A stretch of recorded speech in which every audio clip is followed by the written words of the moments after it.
The voices you trust. John Marks and Sean Brace. All Philadelphia, all day. 97.5 The Fanatic and the Fanatic app. That's right. The show you trust. The host you trust. The co-host you trust. Do we trust Brandon Dutz, who is in for Ray Dunn, who's on assignment today? Good morning, everybody. Welcome to Middays with Marks on 97.5 The Fanatic. On the radio dial, on the Fanatic app, which you have to download. It is amazing. And on YouTube. Good morning to everybody that's watching live on YouTube. So subscribe to 97.5 The Fanatic on YouTube. Watch our shows live or on demand. Every night when I'm doing the dishes, I pop something on from that day's show. What did I do yesterday? Oh, we were talking about the Hallmark, because John Kincade had texted us, and we were talking about the Hallmark movie and the gay hockey show and everything else. Oh, yeah. That somehow finds a way to make our show a lot these days. Yeah. It's all good. That's what people text us about, not our sports points. Good morning to Brandon Dutz, who is in for Ray Dunn, who continues to be on assignment. He will return tomorrow as the Temple Lady Owls had lost last night and are eliminated from the tournament. Good morning, Brandon Dutz. Good morning, Johnny. How are we today? What's up, buddy? What's up to, and good morning to Sean Brace. Hello. So much going on, as always. Free agency. I know we're going to talk a lot about it, but if you would not mind, please put your eyes on this right here. I went to Barnes & Noble for like the third time in my life yesterday. You did. I scooped up. Did the buzzer start going off when you walked in? Got the 2026 Major League Baseball preview, John, ready to dive into what's taking place in the world of baseball. I'm doing fantasy this year. Is that where you have to buy them now? Because before I would go, even like the Wawa used to have USA Today Baseball Weekly. Yeah. I would buy it every week. I loved it. Yeah. And now I don't even know where the papers are when you go into the Wawa. They put it back by like the last thing you can find. Yeah, it's normally right by the door, but there's no magazines anymore. It's just the Daily News, New York Times, so on and so forth. But Barnes & Noble, I'm an old school guy. I still like magazines. I like feeling it in my hands and, flipping through the pages, a little highlighter if I'm feeling a little, optimistic about going back and reading it. Most of the time, it's just to breeze through once or twice, and I have old it. School of you. Look, I got new readers. Look at these stylish readers I got going here. So now you have. Look at these stylish readers. What do you think, Dutz? For our people watching on YouTube, it's not bad. When you were picking them up, I was envisioning Sally Jesse Raphael glasses. It's a little bit. It's a little like Charles Barkley looks like Sally Jesse Raphael, especially with all the weight he's lost. And a turtle. He looks like a turtle. I'm excited, though. Baseball's got my attention. But I know. We butter our bread with the pigskin. I get it. Correct. So yesterday, Adam Schefter, this was on McAfee's show. It wasn't on, or was this on our airway? Our airways today on. When are you talking about?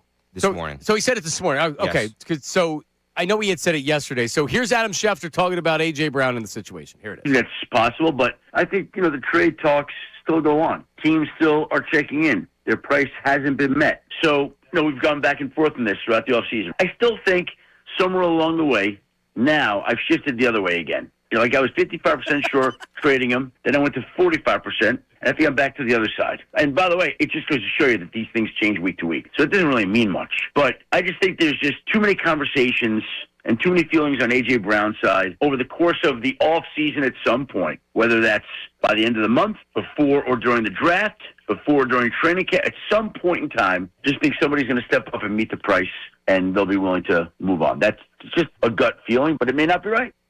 So, I don't know if it's I don't know if I would call mine a gut feeling. Adam Schefter yesterday had said that, and I don't know if he reiterated it today, but he more or less said that the Eagles don't want to trade A.J. Brown. A.J. Brown wants to be traded. And I think all along that's how I felt with the situation. If A.J. wasn't requesting a trade, last year, if you believe that report that's out there, if A.J. wasn't unhappy, why the hell would the Eagles trade him?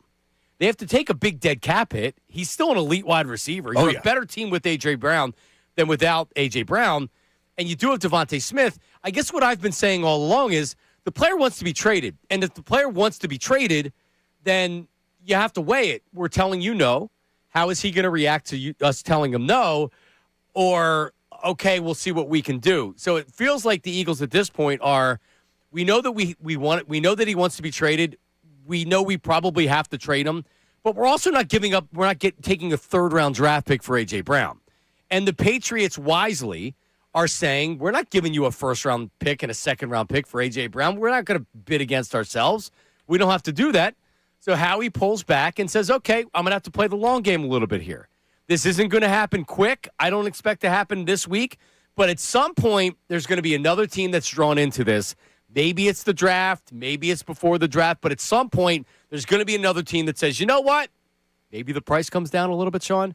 But I still fully expect A.J. Brown to be traded. Yeah, everything changes, right? As you get closer to these deadlines. As always, the cliche is deadlines get deals done. Now, I don't think that there was necessarily a deadline with free agency approaching, but it is one of those deals where teams would rather know what they have on the roster and knowing what they need to go fill, right? It just makes obvious sense there. So, look, I'm laughing at the fact that what Schefter said, because at the end of the day, he's one of us. Yep. He's one of us with the percentages. 55, 45. Back and forth. Right. Yeah. And look, I know that Romeo Doubs was a big deal for a lot of people out there, saying that now that they brought him in, look at all the money that they're spending. It's $68 million deal. Deal has a max value of $80 million. I forget what the guaranteed money was, so I apologize on that. But still, a lot of capital spent at the wide receiver position. Are they willing to spend even more on that position in a Patriot way? So that was a tough one to swallow from the standpoint of where I'm at, because I thought he was going to the Patriots. But I'm with you, John. As it gets closer to June 1st, more teams will be involved. And I just have to ask you this, because yesterday I heard on multiple shows, Maxx Crosby, the move of Maxx Crosby to Baltimore or to whatever team, the Super Bowl quote is in the balance, meaning it's up for grabs due to the fact of, let's just say the Baltimore Ravens landed Maxx Crosby. Let's say, name me another team other than the Raiders. That need a defensive end? Correct. Eagles. All right, the Eagles. If the Eagles land Maxx Crosby, the Super Bowl is in the balance, meaning it's right there. Is it not fair to say that about A.J. Brown? If A.J. Brown goes to the Baltimore Ravens, they're automatically Super Bowl contenders. Yeah, man, I don't know how.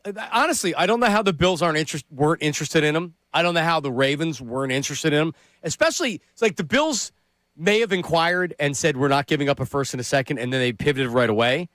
The Ravens may have had those conversations, but now they're sticking around waiting for the price to drop. And now that the Patriots, it doesn't seem like a lock he's going to the Patriots. Now maybe the Chargers get more involved. Now maybe the Chiefs decide, hey, you know what? Let's revisit this. It just opens up the doors for a lot of other things to happen with other teams. I agree with you. I mean, who's the odds-on favorite to win the Super Bowl next year? I know the Rams are up 2026. there. The Rams, they're not going to add A.J. Brown. No. But, I would say the Rams are one of the top contenders, if not the odds-on favorite. The Seahawks, but they're coming off a Super Bowl. It's so hard to win. The Chiefs, do people expect the Chiefs to go back? With Pat Mahomes, they're always going to say that. The Bills and Josh Allen, Lamar Jackson and the Ravens. All those teams, for the most part, except for the Rams, need a freaking wide receiver. When's the last time needed one? When's the last time you looked at the odds board? Because you just named the top five. Not long ago. That was it. Yeah, you nailed it. Rams, Seahawks, Bills, Ravens, Chiefs. Seahawks, Bills, and Ravens are 9-1. Rams are plus 750. Chiefs plus 1,500, tied with the Packers. If you're waiting, Eagles plus 1,600 right after them. Yeah. And that's how, and there may be a team that sneaks in there, but if they're not going to trade them in the NFC, which I absolutely would not, then those other teams, they all have needs. So as you get over the first wave of free agency, and as GMs and coaches look at their teams, they say, man, I wish we were a little bit stronger at wide receiver. And that's when you get an Andy Reid that says, maybe AJ wouldn't look so bad. Maybe we do have enough money. That's when whatever the hell's going on in Baltimore, they didn't do the trade for Maxx Crosby. Now they look at it and say, man, what would this offense look like with Lamar Jackson and Zay Flowers and A.J. Brown and Derrick Henry and Mark Andrews? Pretty good. Dude, I'm like, are you kidding me? Like, I still can't believe the Bills give up a second-round draft pick for DJ Moore as opposed to, if you wait the market out, maybe they didn't want to lose the chance of getting a wide receiver, and that's fine. But if you waited it out a little bit, they could see A.J. might be available. And if we step up and maybe we offer a say, I don't know if here's where I've moved with A.J. Brown. Mm-hmm. I don't know if the Eagles are getting a first-round draft pick now. As it gets closer. Could they get a second and then some, or a second and a fourth, and they give back a fifth? Yeah, I think you could. But I still very, very much believe that A.J. Brown's getting traded. Where is your percentage move, Sean? Not at all. Brandon Dutz, what's your percentage that A.J. Brown's traded? 25. What? I don't think it happens at all. Think about it. If you're saying that he can't get a first-round pick in return, then why even move him? Because they've decided he needs to be traded because he wants to be traded. I don't think that's the case. I think they hold on to him. I think that either they meet their value or they hold on to him. That's it. I don't think they're going to move on just to get rid of him for a second-round pick. That makes no sense at all. Because then you have to go in and replace him in the draft with a second-round pick. You're probably going offensive line in the first. So it just makes your avenue harder. All right. I mean, it's a good point. 610-632-0975. Phone line, text line, voice text. 610-632-0975. Your thoughts on it. So we're gonna go up to Boston. My buddy Andrew Callahan, who is an NFL and Boston and Patriots writer for the Boston Herald. I don't know what they're thinking up in Boston. Andrew's one of the sharpest guys out there. I want to know if he thinks it's still happening and where the Patriots stand on all this. Because we've just assumed he's going to the Patriots. The perspective from Boston, that's coming up at 10:30. Your phone calls, your text, your voice texts are coming up next. Middays with Marks, 97.5 The Fanatic. Now, Free agency continues. I'm Brandon Dutz, and with the new league year beginning yesterday, the Philadelphia Eagles still have a lot of work to do. So far, their sole move in free agency was signing cornerback Tariq Woolen, and Howie Roseman is still exploring every avenue possible to upgrade their roster. Today officially marks 2 weeks until opening day for the Phillies, and Jason Stark joined Unfiltered to discuss why you shouldn't write them off after running it back. No team in baseball has won more regular season games in the last 2 years than the Phillies, concluding that team can't ever beat the Dodgers and that team can't ever win a World Series. I just don't think is accurate. Flyers on the road tonight after beating the Capitals 4-1. You can listen to that game on 93.3 WMMR. 76ers back in action tonight against the Pistons. No Joel Embiid, no Tyrese Maxey or Kelly Oubre. Catch that one right here on The Fanatic with tip-off set for 7 p.m. With Italy beating Mexico 9-1, Team USA survives and advances to the quarterfinals where they will take on Canada tomorrow night. Their support is sponsored by Mothers Against Drunk Driving. For victims of drunk and drug driving, your grief is unique, but you are not alone. You always have a place at MAD. Call the 24-hour victim helpline at 877-MAD-HELP or visit mad.org. I'm Brandon Dutz on the home of the 76ers, Flyers, and Union, 97.5 The Fanatic and the Fanatic app.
Andrew Callahan of the Boston Herald will join us coming up here in 15 minutes. And that means, Dutsy, I got to send you his number so you can call him.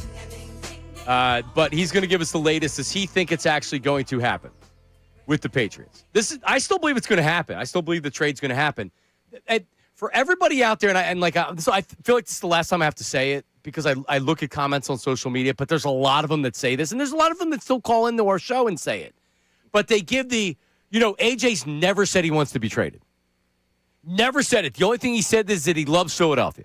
Put it on a banner. Right. And it's like, okay, here's the deal.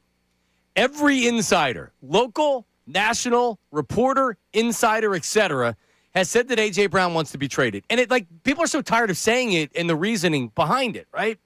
Here's the other thing. If at any point in time, A.J. Brown himself wants to come out and say, I do not want to be traded by the Eagles, this is untrue, all of the stories that are out there are untrue.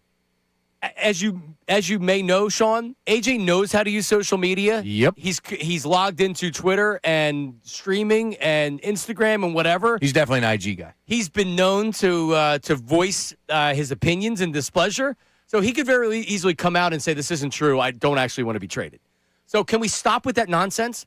It's whether or not you think that, A, it's a wise move for the Eagles to do, or B, you tell him, sorry, we're not trading you. I don't know how he's going to react if he doesn't want to be traded. I don't think he's going to go TO and go nuclear. But in week 3, is he going to be walking off the field with his head down, pissed off because Jalen didn't throw him the ball again?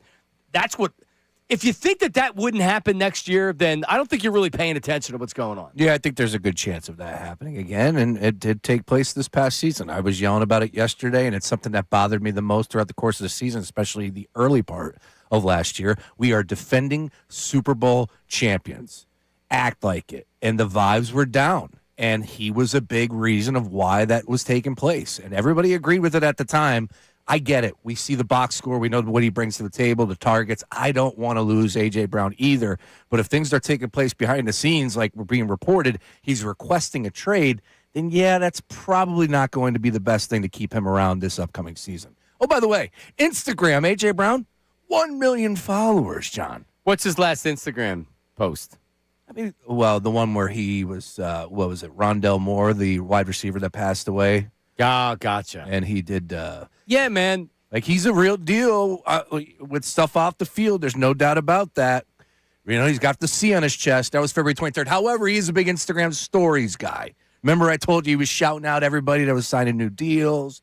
N'Kobe Dean with the black heart and the peace sign and the salute emojis. Big emoji guy. So am I, though. You are a big emoji. Yeah, I am. But I think he's, I still think he's gone. I thought about this, right? Thank God I'm married and I never have to get back into the world of, well, knock on wood. Hopefully I don't screw it up. The dating world. You won't be divorced. You may be being divorced. Yeah, so that would make me the divorcee. You would be the one that's getting the papers. Yeah, exactly. But what's my cut, though? You're not filing. Well, what does the prenup say? Yes. You get nothing. But my thought was, thank God I never have to enter into that world again because I think girls are frowning upon emoji use. And I would first text message to the girl, like before I even met her, I'd be sending her like a smiley or a thumbs up or a green check mark. Do you do 100%? 100, yeah. You keep it 100. Yeah, that's it. Yeah, so and we'll talk to Callahan coming up with his thoughts on it. Just I think it's a matter of what they're getting for him and where he goes and when it happens. This isn't going to I don't believe this happens anytime soon now. This is a process that's going to play out. By the way, the Eagles could also come out, and even if they don't want to come out directly say it, they could. How do they message with fans? They tell the media what they want out there. They could very easily squash this by telling Jeff McClain we don't want to trade him. They could very easily, even if they don't want to go on the record and come out and say we're. And by the way, they could come out and say we're not trading A.J. Brown. We don't want to talk. We don't want to trade A.J. Brown, or they could send the message saying, "Hey Jeff, just so you know, we don't want to." Like Adam Schefter, they told Adam Schefter we don't want to trade him. He wants to be traded. So they're putting their message out there. So let's stop with the nonsense that he doesn't want to get traded. Yeah, you're right. And then look, as far as the NFL is concerned, grand scheme of things, it's still one of the top stories in the NFL. Now, I know free agency is taken on, and you got new players in new locations, so that kind of is the focus. But don't tell me that A.J. Brown being moved potentially by the Eagles is not a top 5 story in the NFL. So another big thing that came down yesterday with the Eagles was Dallas Goedert.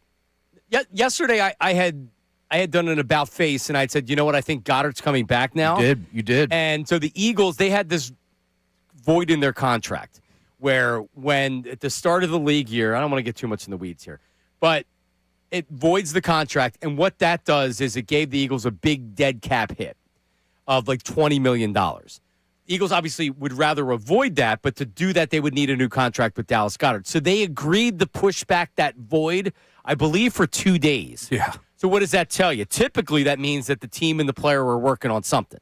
So at this point, I'd be really surprised if Dallas Goedert doesn't re-sign with the Eagles. I would imagine a 2-year, maybe around 15 a year with 20 guaranteed or something like that, maybe 22 million guaranteed, which would, listen, it doesn't solve things long term, but it does give you some breathing room as far as drafting his replacement or figuring out his replacement and the needs that the team have on the offensive line, on the defensive line. Not a ton of draft picks. They need a wide receiver.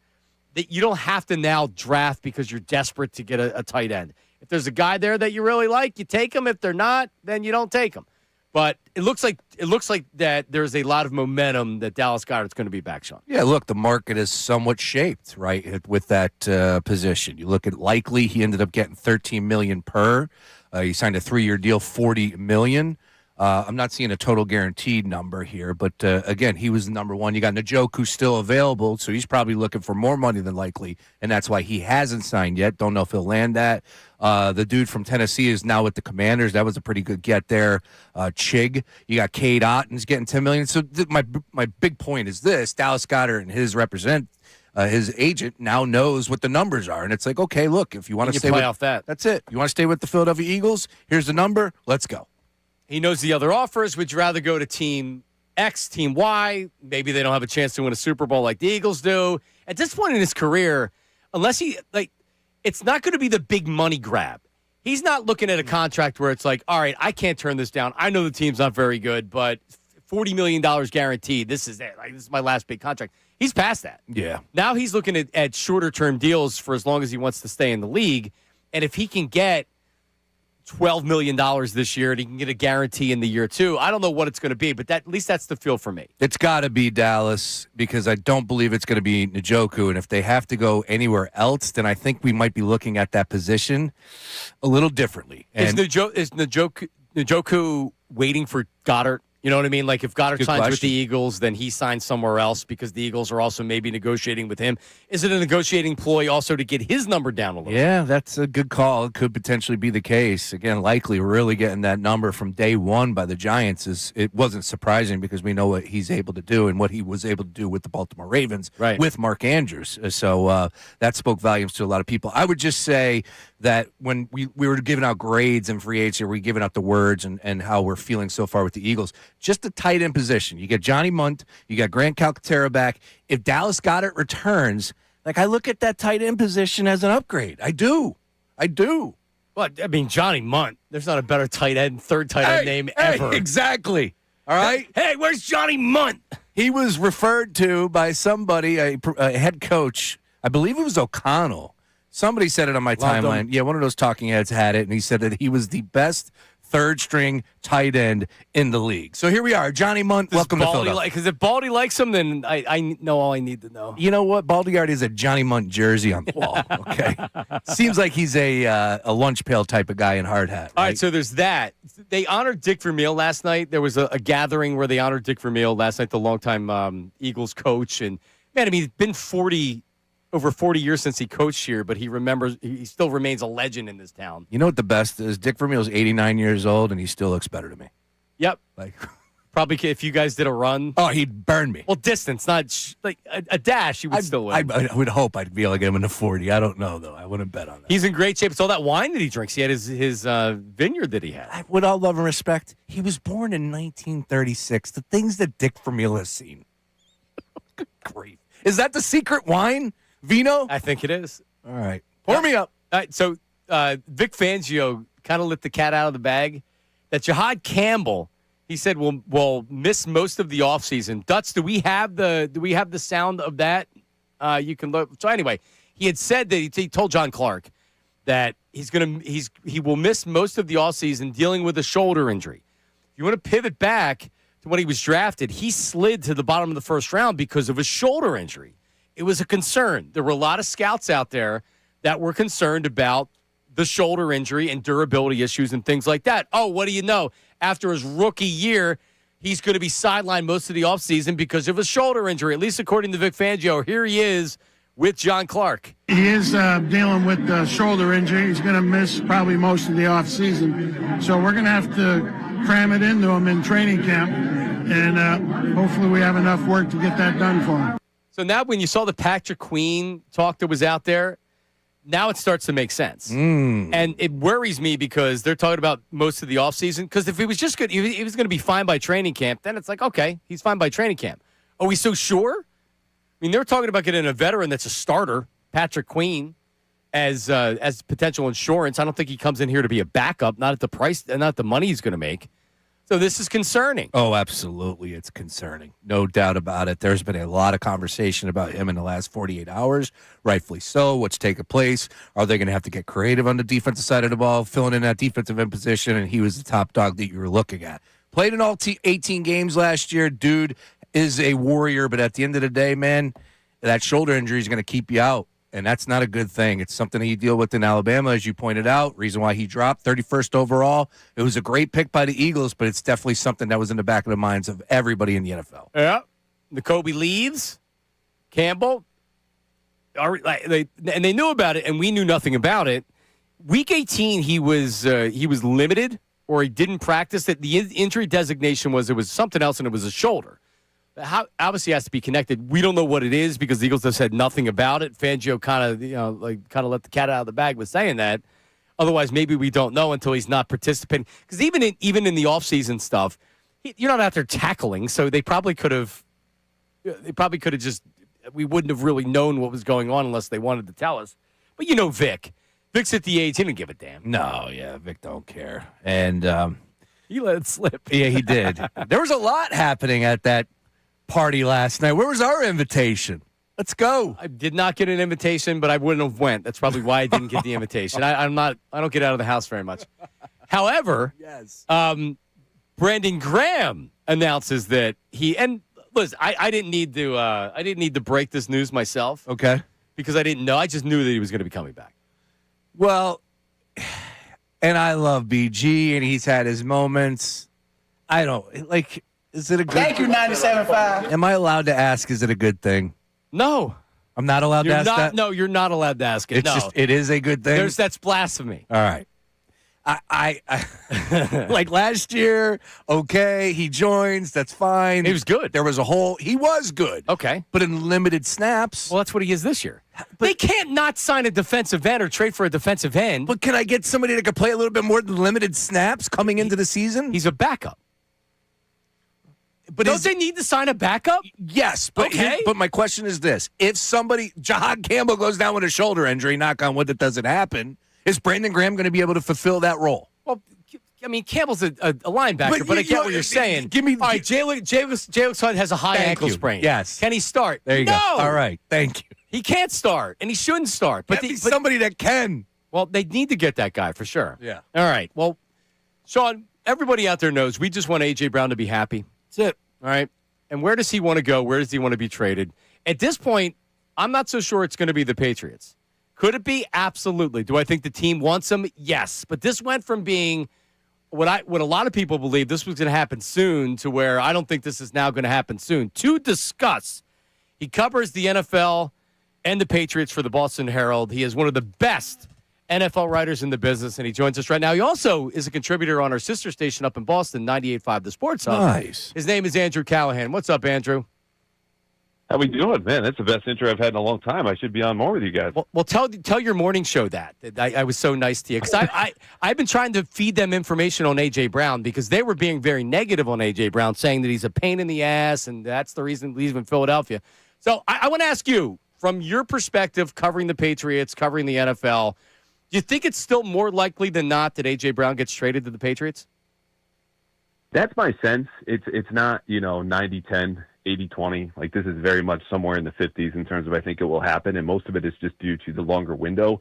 that they have, and everyone knows by now the kind of financial pain that'll be alleviated after June 1, and the fact that the Patriots are motivated to really, at some point, probably not go over the top, but get to Howie's price, because they just know at that point AJ might be the missing piece for them to go back to the Super Bowl. They got a much harder schedule and a lot more to deal with next season, but he just fills the need in a way that few players can. So I think ultimately, I do think it does get done. So Dobbs gets signed, and a lot of the immediate reaction is, well, this takes A.J. Brown out of play for the Patriots, and then there was a lot of people probably like yourself that came out and said it does not.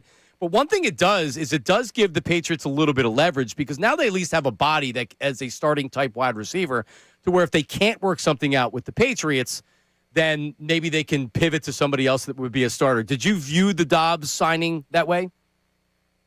Yeah, the leverage piece was honestly the most interesting part of the Romeo Dobbs signing, all due respect to Romeo, because of the exact part of the A.J. Brown conversation. Like, the Patriots, in their position, have no leverage. Like, A.J. Brown potentially making a mess if he ever wanted to pick up James Harden, get me out of town playbook with a fat suit and making noise in the locker room. That's the only leverage the Patriots could have to, get Howie off of his price, right? Other than waiting and saying, look, you don't need an extra pick because, you're not going to take all the dead cap, et cetera, et cetera. Like, they need bodies to say, okay, we're actually fine without him. I think they could win plenty of games with this receiving core, but we all know there's no one even with Dobbs, who's probably their best receiver right now, who's dictating coverage or tilting secondaries in the way that AJ does, and is good after the catch and deep and intermediate, et cetera. So, look, it is a leverage argument, but I think, honestly, the way that all of us have hit on that immediately makes me think maybe that's not the greatest point of all, because, if everyone's, aware of the leverage, okay, cool. I don't know how much Howie will want to move off it, but you guys know better about him than me. Yeah, Andrew Callahan, Boston Herald. I believe that if the team wants the player, and I believe the Patriots and Mike Vrabel want the player, ultimately they're going to be willing to meet an asking price. This is now a negotiation, and I think the Patriots wisely didn't meet that asking price right off the bat, and then the Eagles said, okay, well, we'll play this out. Do you believe Mike Vrabel and the Patriots really want A.J. Brown? Yes, yeah, and that's the where they're going to have to meet in the middle, which is, look, something you could say about every negotiation inside the NFL or outside. But, for them, I think you can get creative, whether it's a condition on the pick. I know, so there's been some reporting that Philly was talking about their 2027 first, because obviously they're picking at 31 here in the first round. It's not as valuable as virtually every other pick except for one.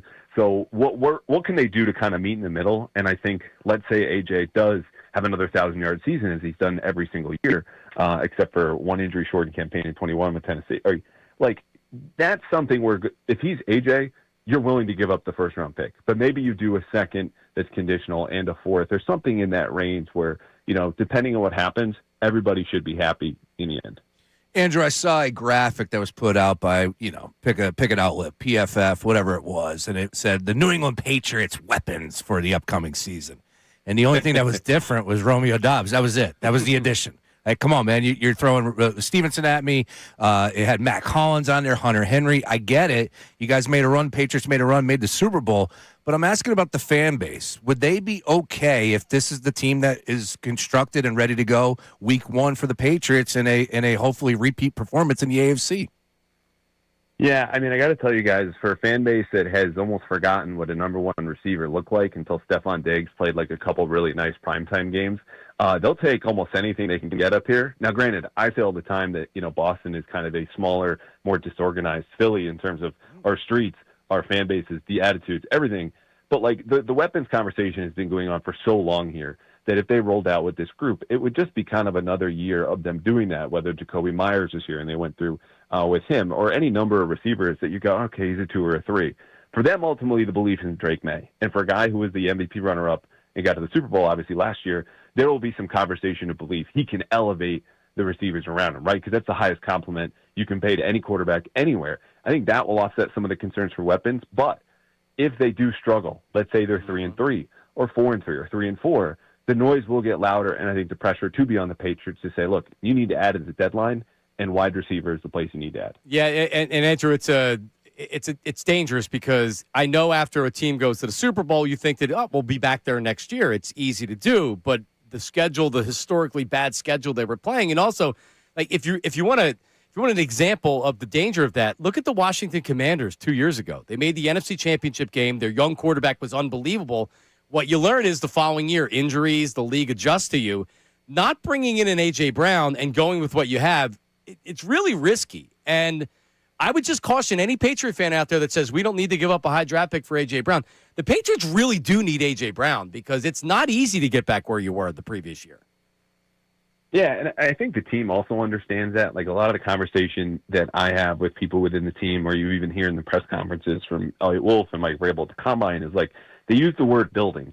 And you don't typically hear that from teams coming off of the Super Bowl, but they understand like their roster talent last season is really not up there with, if you looked at the history of all the teams that have ever made the Super Bowl, they're probably in the bottom, 10, 20, somewhere in there. So expecting to replicate that next season for all the reasons that you mentioned is unrealistic, but that doesn't mean you don't try. So for them, what they've done in kind of a departure from the Commanders is to say, look, we're not going to over-index on all these older veterans who are as good as they're going to be the first year that we have them, but then only decline from there.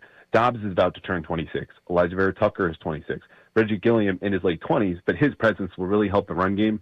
So we do have the conversation about weapons all the time. I think they look at this a little bit more holistically and count on some internal improvement in development from their free agents and some younger guys they have in-house to kind of carry them in the place of that traditional number one. Andrew, watching the Eagles from a distance, what do you think about them going into next year? Obviously, kind of a down year, but a down year is 11 wins, and they've made the playoffs 5 straight. Do you still view them as a legit Super Bowl top contender?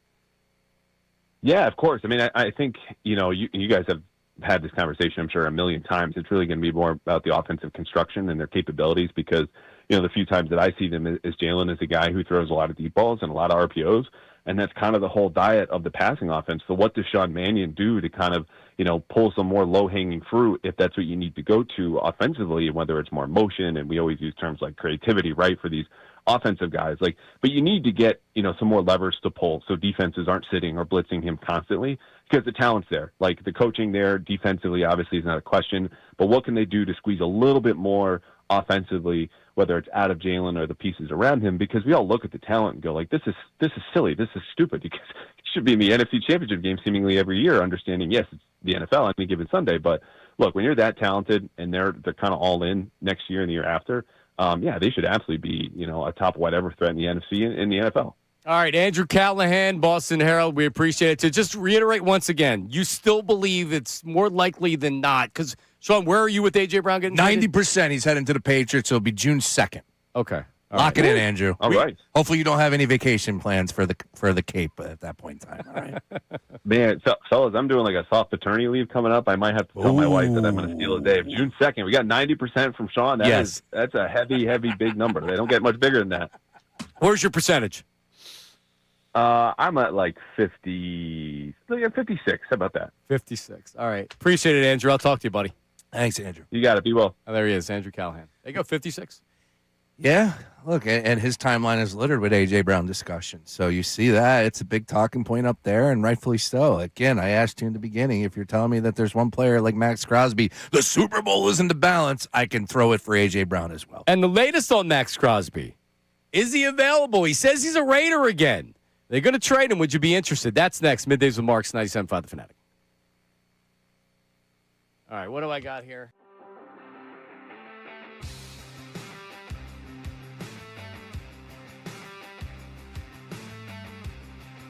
Day. How about this? A pregame live broadcast from Maggie's Waterfront Cafe in Northeast Philly. If you haven't been out there, well, you probably have if you're in Northeast Philly. Place amazing. Thursday, March 26th, 10 a.m. to 2 p.m. Hopefully the weather's going to be great. So come hang out by the river, grab an ice-cold Corona, and get in on the fun. $5 Corona Light drafts, $4 Corona extra bottles. Plus, we're giving away Phillies tickets to a future home game and limited edition 97.5 The Fanatic opening day T-shirts while supplies last. And we're going to be there hyping up the game, opening day pep rallies as well, powered by Corona all over the Delaware Valley. March 19th at Goshen Beverage in Westchester, March 20th at Super Value Beverage in Warminster, and March 21st at Moore Beverage in Philadelphia. All 4 to 6 p.m. Corona, the official cerveza of Major League Baseball. Limes in play ball. Must be 21. Gambling problem. Or no, gambling problem. Please drink responsibly. No hot takes, no rage bait.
contenders. Visit LundyLaw.com. That's LundyLaw.com. 97.5 The Fanatic and the Fanatic app.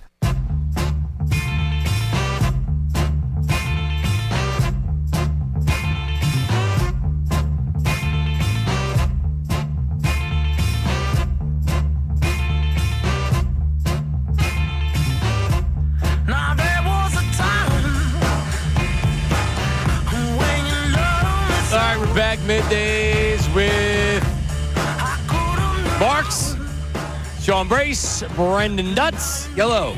Nate Tedison in the back. Who's doing YouTube today, Dutsy? Zach Silverstein. Zach Silverstein. It's not Steen? I believe it's Stein. Stein. I believe so, yes. What's his story? Temple. Yep, graduated literally last year, I believe. I think he graduated in early last year. He's tall. Very quiet, stoic. Is he? Tall? Well, let me Google stoic and what it actually means. Sorry. It sounded good. And John Kincade was his professional. No, he's. Look at you. I would have never gotten a 100 in any class. But yeah, he's a hard worker, man. Yeah, that's him. He's a person who remains calm, rational, and unemotional, particularly when facing pain, misfortune, distress, without complaining, John Marks. The kid doesn't even say a word back there. He's very stoic. He got stabbed with a knife in the shoulder, and he didn't even react. He just kept editing sound. He's doing YouTube today. That's the guy we need. We do. We need foxhole guys. There we go. So the whole mess yesterday with the Ravens and Maxx Crosby. Yeah, Maxx Crosby. And they rescinded the trade and everything else. So then yesterday, he came out and he's like, I'm back. And I'll give you credit for it. You had said it yesterday. You're like, well, why would they trade him now? And I'm like, well, why wouldn't they trade him now? Well, according to Mike Florio, Pro Football Talk, the Raiders are telling teams that he's not going to be traded. And Maxx Crosby apparently doesn't want to be traded.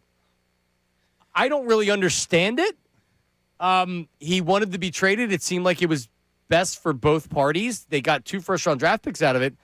I can't imagine they couldn't still get a first and something else from Maxx Crosby because teams were willing to do that. I mean, I don't really know, but at least according to a lot of the insiders that know what they're talking about, Maxx Crosby's not going to be traded. The NFL.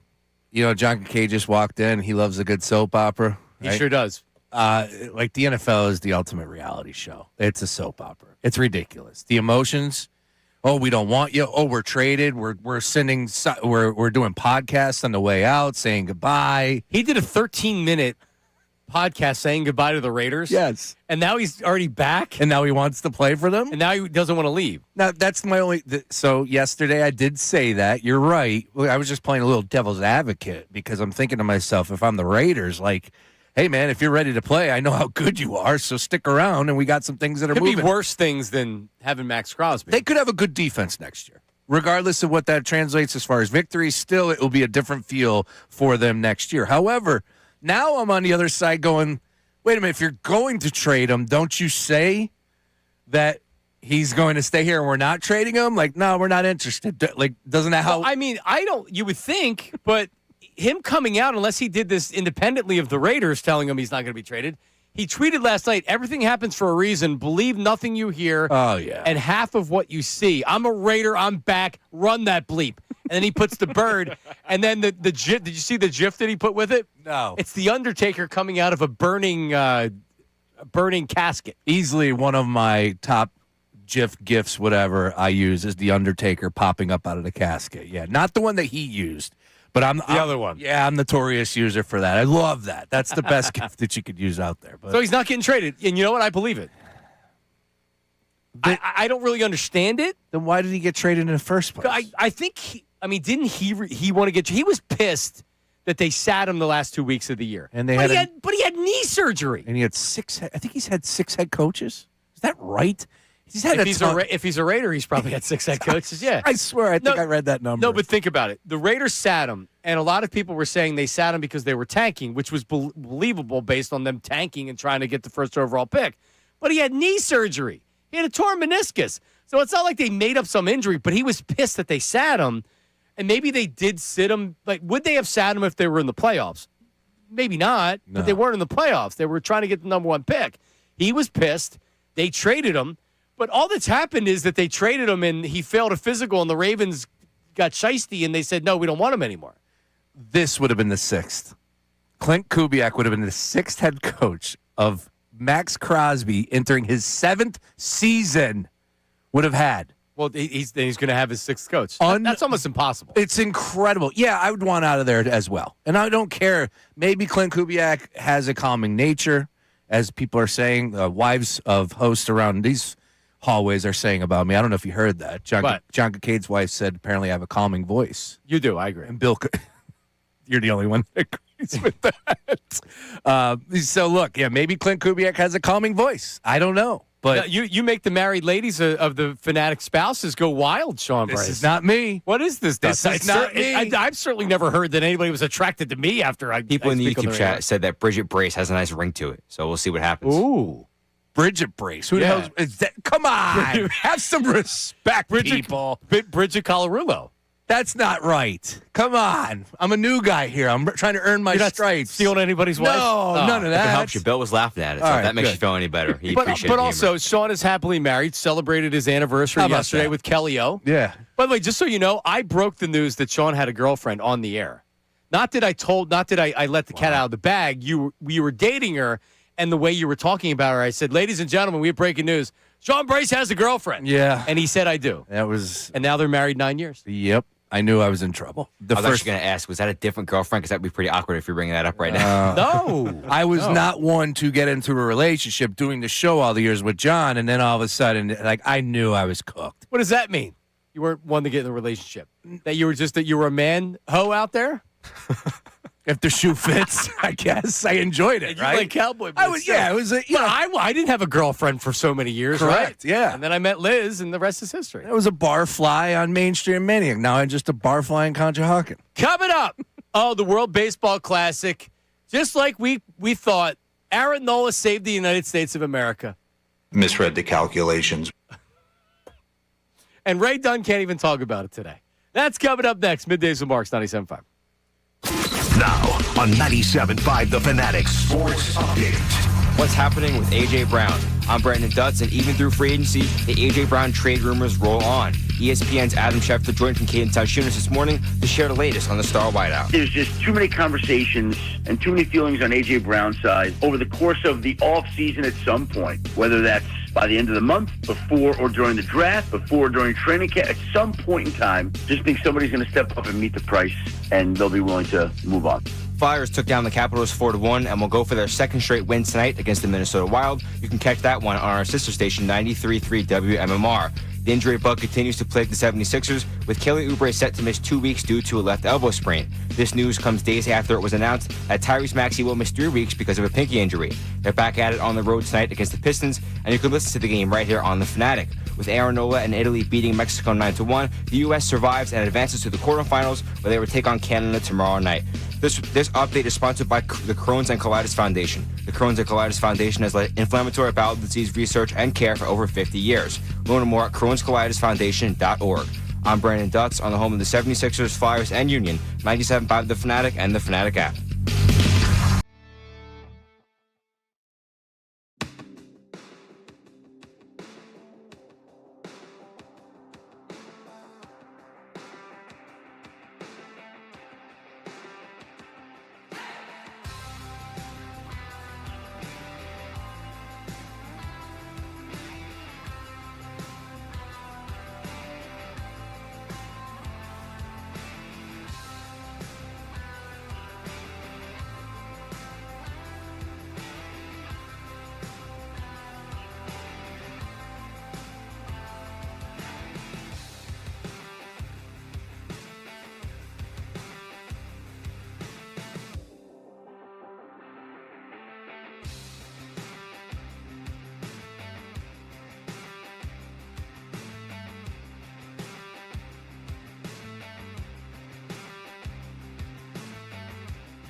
All right, we're back. Middays with Marks, 97.5 The Fanatic, Sean Brace, Brandon Dutz. On the text line, 610-632-0975. Sean gave a tutorial on his Instagram story on how to send a voice text, because we've been getting a lot of voice texts. So voice text is what you're thinking. Also, just real quick, I know you have something on the YouTube chat, but also a lot of people have been inquiring for the address. A lot of ladies want to send some panties in the Sean Brace, so it's One Bala Plaza, 97.5 The Fanatic, care of Sean Brace. One Bala Plaza, 19004 is the zip code in Bala Kimball. Oh! And I would also say this, Sean. It's 2026. You want to send your men? You want to send your boxers and stuff? Sure. Now, would you do a self-addressed stamped envelope and send something back to them if they sent that? There's no shame in my game. Absolutely. If you're a fan, I'm a fan right back at you. Either way. So what's the deal with this? Because you are, and the spouses of the hosts here think that you have a very soothing voice and they're interested. Ray, women throw themselves all over Ray. Yeah, that is true. Gutsy, I'm feeling left out. No one's ever DMing me anything. Not that I'm asking for it, but it'd be nice to feel wanted every once in a while. And Dutz is the wrong guy to have on the show today, John, but I was about to say you have the best hair out of anybody here. I do not. No, Dutz does. Sorry. So you're going to take second fiddle on that one as well. My bad. It'd be nice to be wanted if I had somebody throw themselves at me in the DMs. I don't know. Hopefully Liz is not listening right now. No, and I wouldn't respond, but I'm just saying I feel left out that no one wants me. Dawood Spriggs, who is the notorious YouTube chatter. He often gets played here at 150 YouTube Monday through Friday. Yeah, he says Sean's shooting a shot at Bill's wife? ? What in the Real Husbands of 97.5 is going the heck on here? That is not what we're doing, Dawood Spriggs. No, that's not what's taking place. The Real Housewives of 97.5 The Fanatic. The Real Husbands. But why wouldn't we have the Real Housewives? And they could just all fight over you, pull each other's hair? Yeah, right. My wife ain't fighting, I promise you that. No way. Already, Sean's already causing problems at the station. This is unbelievable. Now we're in already.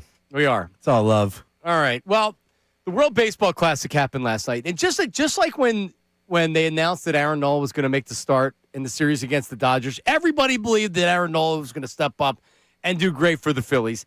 Ends up having a great outing. Well, last night, albeit against Team Mexico, Aaron Nola made the start for Team Italy, and he was really, really good. Went 5 innings, gave up no runs, and then the bats got going for Team Italy, and the game was over pretty much right away. Right? Just like we drew it up, Sean Brace. Just like we drew it up. How about that? Aaron Nola saves the United States again. The good old US of A. Incredible. He did have it going. I did see some numbers as far as analytics are concerned, as far as what he was popping the mid at. Right? And Dutch watched. You watched the whole game, Dutsy? Till like the 8th. I fell asleep. Okay. I caught his last inning and a couple outs. He had real movement on the ball last night. Because Aaron Nola still can look good out there. It's just when his ball's flat when he gets hit.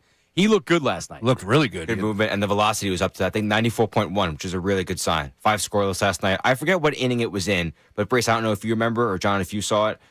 Mexico forgot how many outs there were. So there was one out. Is that the third? I believe so. They caught it in center field, and then Mexico's already on third base, and they just tag him out. But it was a really good misread the calculations. Yeah. Looked good last night. Everybody's doing that these days, I guess. And once Team Italy scored 5 runs, unless it went in the extra innings, they pretty much clinched it. So you didn't have to ride that out. It really wasn't like you weren't sweating that one. But Aaron Nola, man, good reason to believe with Aaron Nola. Ray Dunn is on record. What's the ERA he has? 3.5 or something. He's a little over the top. Yeah, Middle he's at threes, low threes. Yeah, he's at 3.5, like 3.49. I think was the under over. I said under 4. I'd be okay with 4.5.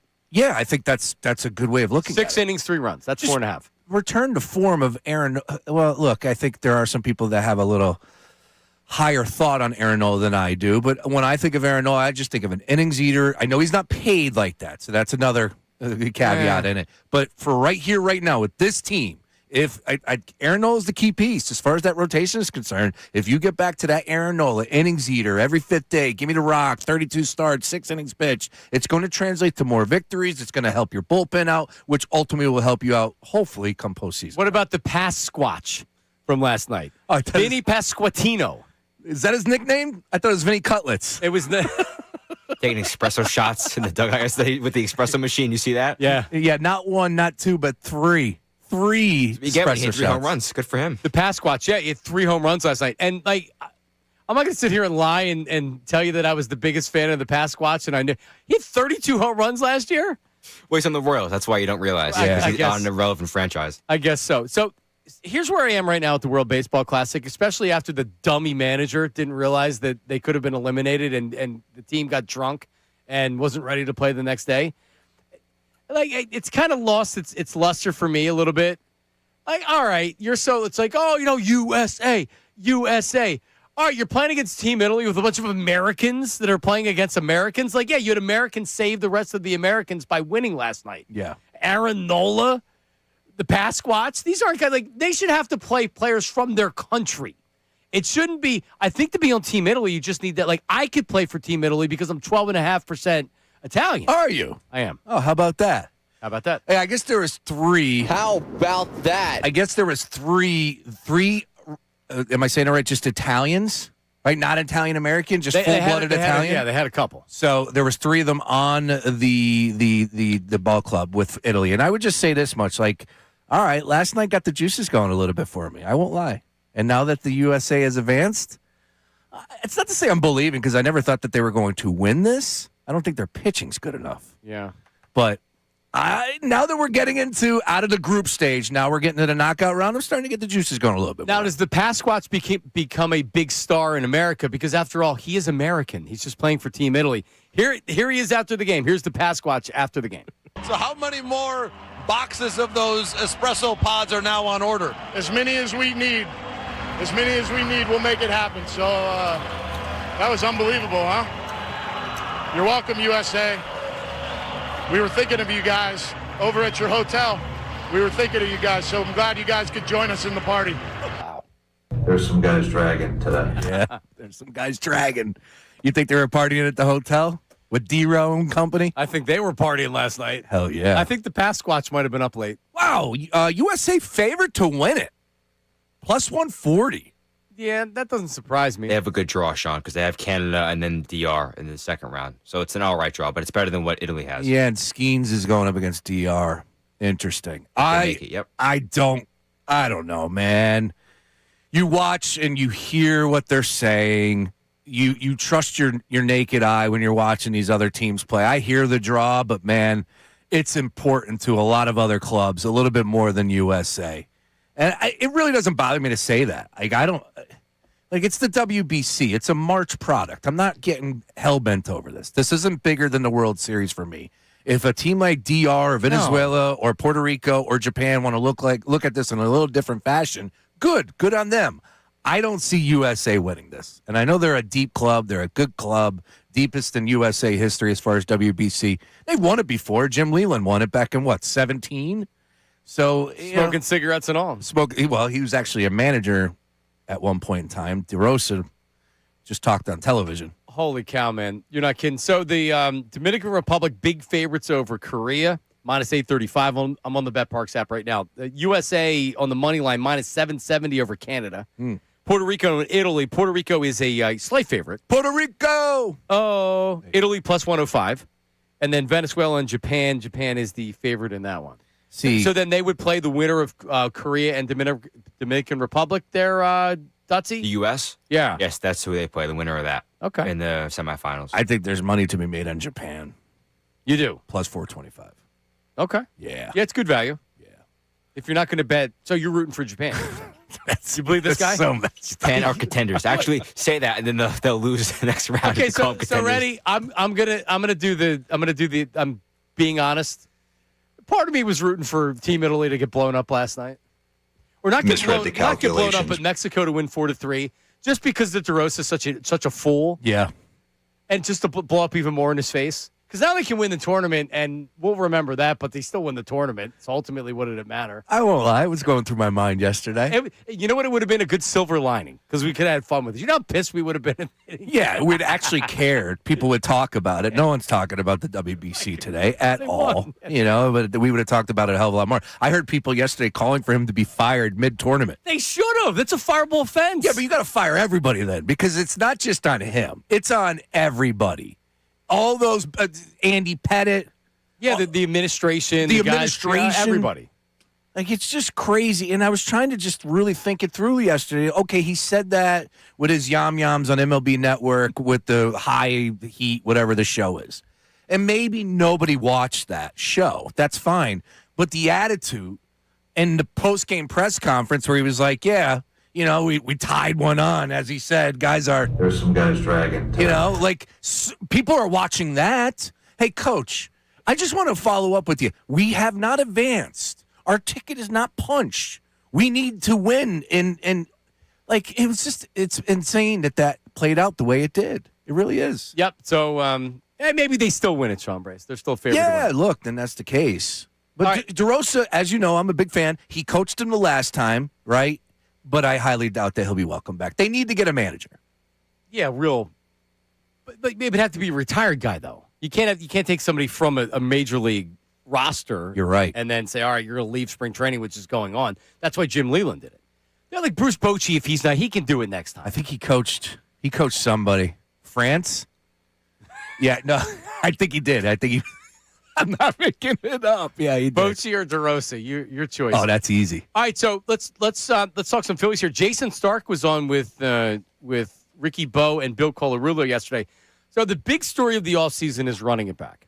Rob Thompson gets pissed when you talk about running it back, and he'll tell you he's not running it back. It's 25% different of a team. But for the most part, people are upset because the offense has failed them the last couple of years. And really, what's the change in the lineup? What's the change in the lineup? There really isn't much, right? Garcia. Yeah, Garcia, which, okay. But, yeah, so we're not running everything back. And you have J.P. Crawford, who I'm excited about. So you're not running everything back. But the core of this team, which has failed the Phillies in the playoffs the last couple of years, is back. Jason Stark talked about the whole idea of running it back yesterday. Here it is. I think the Phillies have some big, big questions. I honestly don't think that running it back is one of them. And here's why. You know what kind of teams run it back? Good teams. Teams that win a lot of games. And the facts are no team in baseball has won more regular season games in the last 2 years than the Phillies. That's a fact. So concluding that team can't ever beat the Dodgers when they beat up on them for 2 years in the regular season, and that team can't ever win a World Series because they've had some weird weeks in October, I just don't think is accurate. So I tried to prove that by running through a bunch of teams in recent times that we thought could not win the big game in October until what happened? They won the big game in October. The Dodgers look like one of those teams. Lost in the first round, swept in the first round, were losing to the Padres in the first round, and then all of a sudden they won the last 2 World Series. Trey Turner played for the Nationals of 2016, 17, 18, 19. They look like one of those teams until what happened? They won the World Series.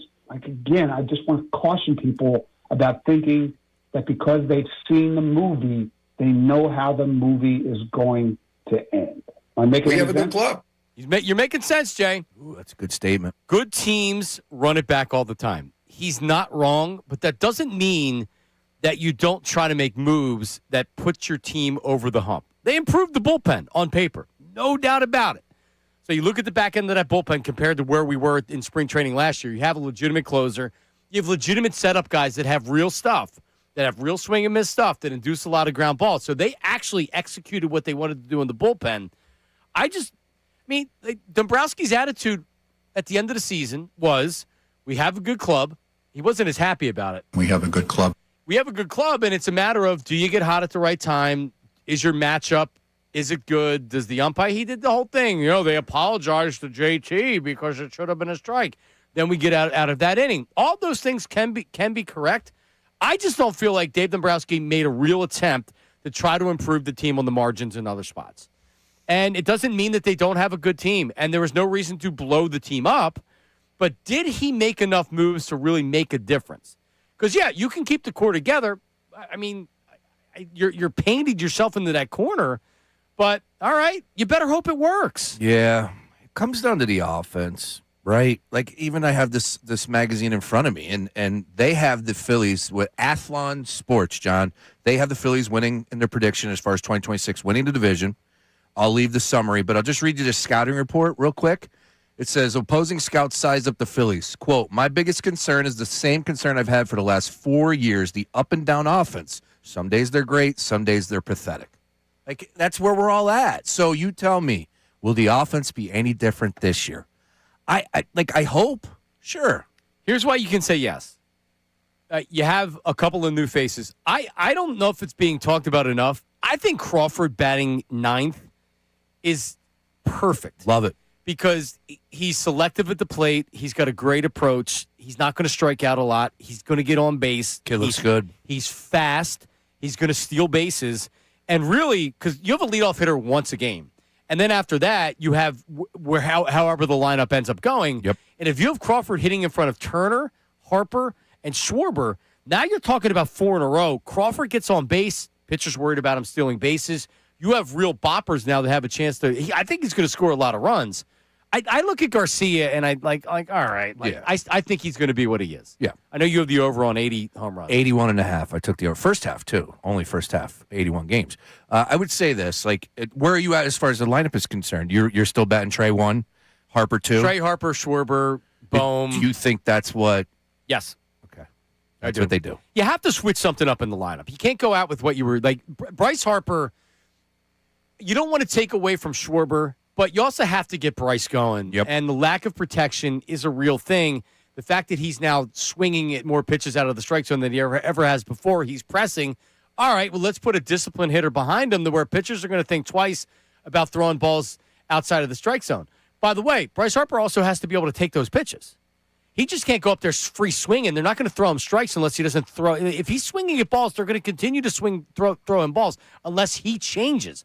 So this is like we've made a lot about the protection of Bryce Harper. Bryce Harper needs to also not swing at balls and realize what pitchers are doing to him. He needs to make an adjustment. Agreed. I think he was pressing a little bit, and maybe he starts to relax, knowing that there were some changes, and we'll see what happens as far as the lineup. And I know that just because you roll a lineup out there in day one doesn't mean you have to stick to it for a full 162, and I don't think that's how Topper will go about it. But it's exciting to see a little bit of the new blood here. And like you said, with Crawford, it starts with him, Painter. I am somewhat optimistic about Garcia, but I'm a realist too. Like I'm pulling for him. He's going to be entertaining. Yeah, he's good in the field. He's a monster. Let's go. Right? He's going to run out there to right field. People are going to be going nuts. We'll be down there opening day. Looking forward to it. But and I'm not going to get caught up come postseason. I don't care about that until we get to August and September. Long way to go. Nobody knows where this team's going to be in September and October. Correct. We don't know. We can pretend that we know, or we can think it's why would it change. That's fair to say why would it change. Yep. But it could. I want to have some fun. I don't care about the Dodgers. I don't care about postseason baseball. Let's open up the season and get things going the right way. So, but with that being said, the favorite for regular season wins is under 89.5. So on the BetParks app right now, the over/under is 89.5. Dutsy minus 125 is the number for under. Minus 104 is over. So if you want to bet the under, you have to put more money out there to do it. So, and it's still a lot of wins, but like Jason had said, they've won more regular season games the last 2 years. They're not the favorite to win the division. They're tied with the Braves as far as being the second shortest odds, minus 200, or plus 200. So, I mean, like this team is going to win high 80s with their starting rotation.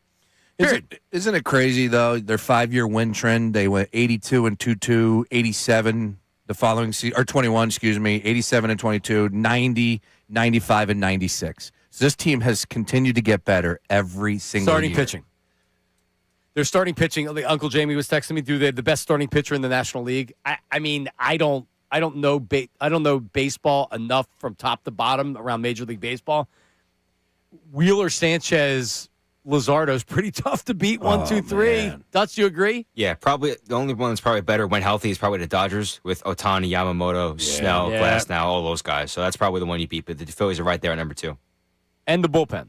So and I was pretty pissed during the offseason, but I'm very optimistic with the Phillies. Yeah, and rightfully so. Again, this team wins games. Like a lot of people are negative because of the Dodgers. They set the bar so high, that's fine. And then a lot of people are negative because of the fact that they have come up short, haven't passed the division series in the last 2 postseasons, right? Haven't won the big one, the World Series. Like, I don't know. I just look at it a little differently. I have to enjoy the regular season. You can't be miserable. You can't be miserable for 162. It's too long. We won't allow it. No, not in this show. Not with the auto zone that we have. You're damn right.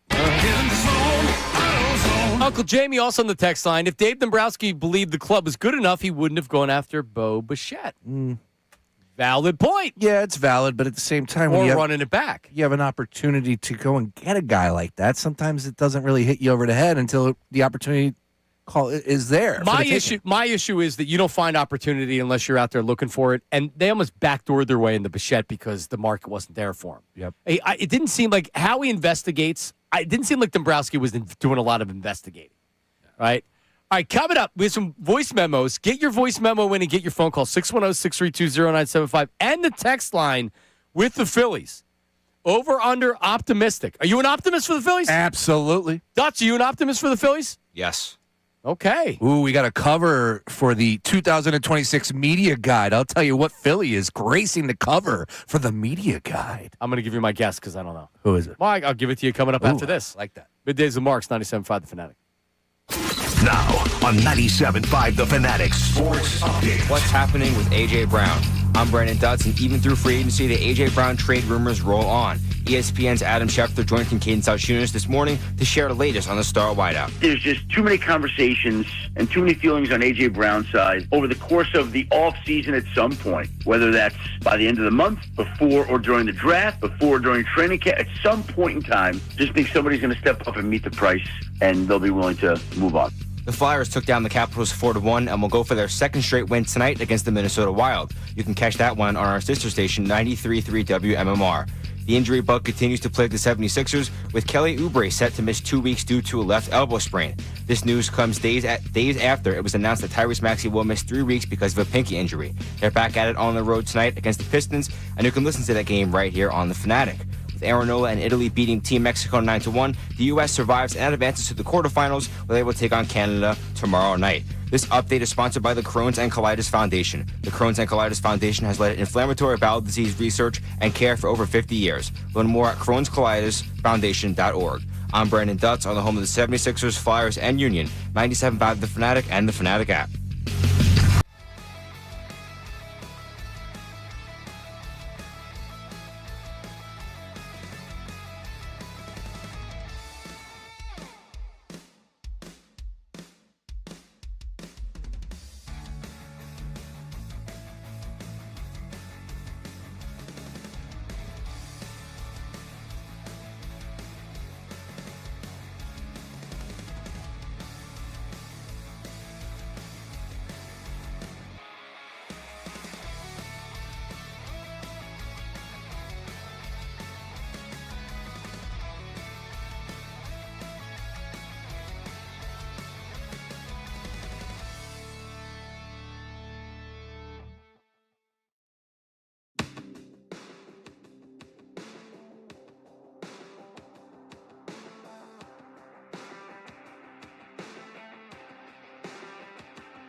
All right, back middays with Marks and Sean Brace and Brandon Dutz.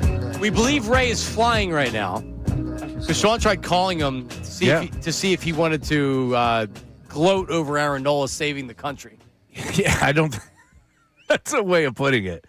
You're not going to get many of those about that opportunities, right? Saving the United States of America. Him and the Pasquatch, Vinny Cutlets, getting the job. Getting the job done for Team Italy. First of all, the team celebration. Hey. What is that? What do you know what that is? I know what it is, but what is the hand gesture? Well, it's like, yeah, it tastes good. Yeah, hey, okay. Hey. Are you Italian, Dutz? Yeah. Yeah, you are. Yep. You do look like it. Mm-hmm. Yeah. That was in The Sopranos a lot, though. Oh. Holy walnuts. Paulie Walnuts. That's my guy. Hey, T, you hungry? I'll send the boys down the Baja Fresh.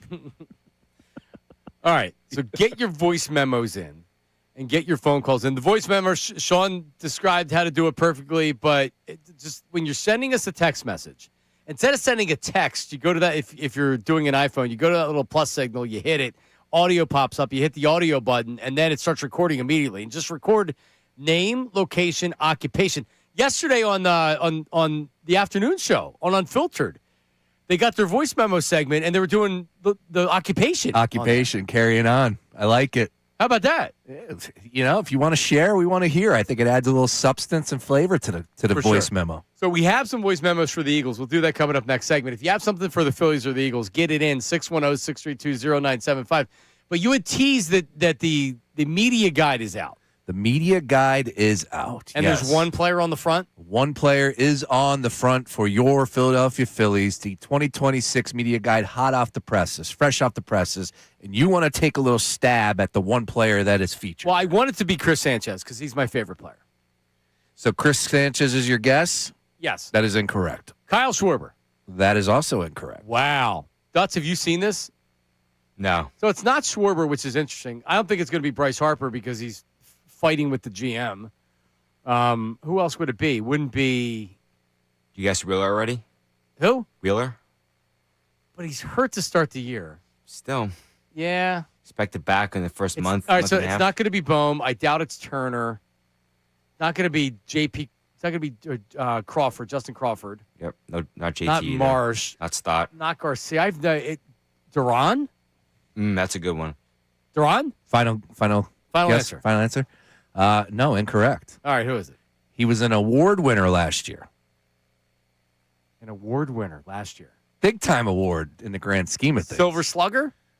He was the National League batting title winner. Trey Turner? Trey Turner with that 304 average and finished fifth in NL MVP voting. Did it really? How about that, Trey Turner?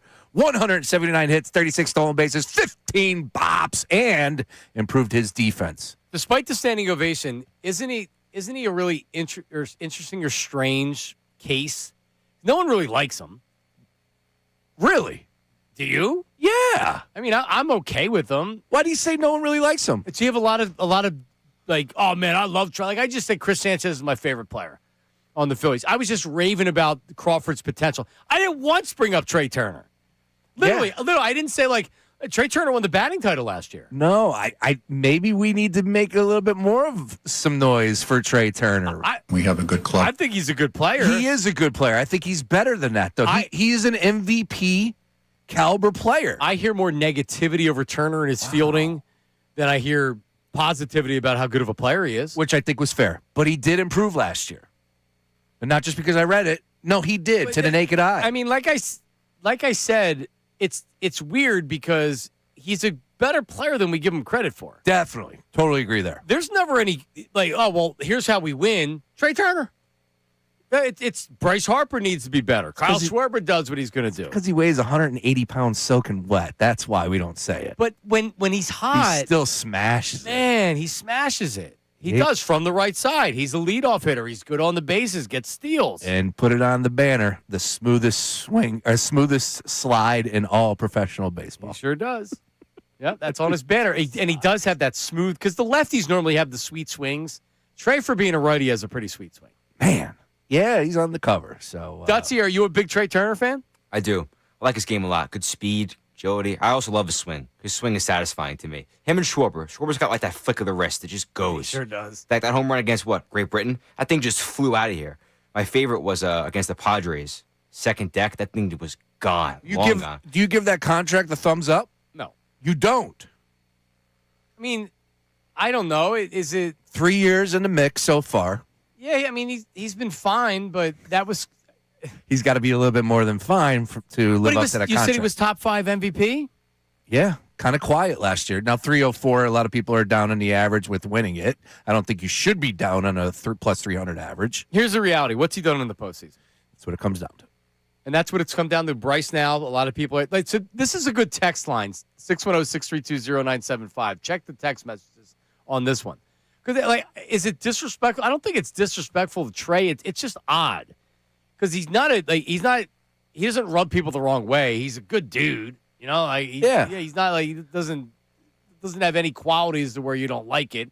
We gave him a standing ovation because we genuinely felt like the dude's struggling right now and he feels bad. And he knows that he's not living up to his contract. And correct. All that jazz. But I don't know. It does not seem like he gets a lot of love from the fan base. 3 series with the Phillies in postseason play here. Or no, is that correct? It's the NLCS 3. Is that correct? So he was 239 average here. He was 16 for 67 in postseason action. Trey Turner playoff stats. And you can go. I mean, Bryce Harper had his time, but then last year not good again. And not terrible or anything like that. No, but because they break it up funky. They go NLCS, NLDS, obviously World Series, whatever. But in the 2023 season against Atlanta, he was a bright spot. He had 471. He was 5 of 17. He had 2 home runs in that series. He did really well. In the series against and that was his best one, but in the series, last one up against the Dodgers last year, 419, 4 of 7, 235 average. He batted 200 against the Diamondbacks in 2023. What do you have, Dutch? You have the overall numbers? Yeah, so according to StatMuse, Trey Turner has a batting average of 296, 24 hits, 3 homers, 8 RBIs, and 12 runs scored in 21 games for the Phillies in the Phillies postseason career. Okay. That's not terrible. No, it's pretty good. It looks like you said, he hit 200. So he hit 347 in 23, 224, and then last year 235. You know what it is? Remember when the Phillies, the first 2 series in 2023 against the Marlins and then against Atlanta, historic numbers. Castellanos was putting up historic numbers. Trey Turner was putting up huge numbers. And then that Arizona series, whatever game that was where someone said, hey, stop throwing him strikes, and they started swinging and everything, nobody's been the same since. Harper hasn't been the same. Trey Turner hasn't been the same. I don't know about Schwarber's numbers, but these guys haven't been the same. It's also hard for Turner because he's only played in 4 postseason games the last 2 years, so that definitely doesn't help the numbers-wise. But, yeah, I'll look up Schwarber's if you need me to. All right, Phillies Wall of Fame is going to be announced today, Sean. Yeah, are we going to get it? We should get it now, right? Soon. I thought so. Wasn't it Destiny Legardo from Phillies Nation? I thought I saw that. Dylan told us yesterday it was being announced. He did, yeah. And I did thought a video. I thought I saw her put it out with the exact time from Clearwater. Oh, here you go. Yeah, today, because today's the 12th, 11:30 a.m. John, we should be finding out. The inductee will also be in attendance down there in Clearwater. Okay. So the Phillies Wall of Famer. Who from the 2018 isn't on it? I don't even think you can do 2008 anymore, right? You need to go. Well, Cole is not on it. Is he? No, he's not. He's not on the Wall of Fame. Is he still being? Utley's not on the Wall of Fame. Is that because they're going to retire his number?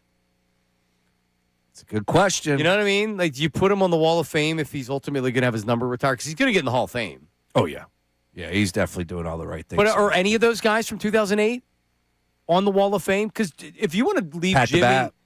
Yeah, but Pat's not getting in. I believe Ryan Howard and Jimmy Rollins and Chase Utley should all have their number retired because they were all instrumental in their own ways. You can say that Utley's the best player. You could say that Jimmy Rollins is the best player. You could say that Ryan Howard for 5 years was easily the best player and the best player in baseball. But without those 3 guys, they don't win a World Series, and they're not the best team in baseball for 5 years. So I think if you retire one of them, you got to retire all of them. That's what I would do. I don't know what the Phillies are going to do. Oh, well, I think I found it. Has it been announced? Because I'm on the website. I just Googled it, and it said to be inducted Friday, August 7, 2026. Hold on a second. Let's do this right so we can put it up on Instagram. Okay. All right. Dutsy, I think we have some breaking news here as the Phillies Wall of Fame inductee for this year appears to have been announced on the website, Sean. What do we have? According to Phillies.com, John Marks, a 2008 representee. How about that Chase Utley to be inducted Friday, August 7, 2026. Purchase tickets for the Toyota Phillies 2026 Wall of Fame night at Phillies.com. Well, of course you have to get the plug out of it. Yeah, there you go. Is that not out there? Can we from the Fanatic account say the Phillies have announced that Chase Utley is the... So you know I'm not lying. That's not Willies.com that you're looking at? It's No. Phillies.com? Willies.com is great, though, in Key West. You got to check it out. Yeah, look, is it announced? I don't know. I haven't seen it anywhere. Yeah, I didn't. Well, there you go. Put it up on the Fanatic account. Hey, look, that's Tell happening. Dylan I don't have access to the Fanatic account. Dylan! Tell Dylan to get on it.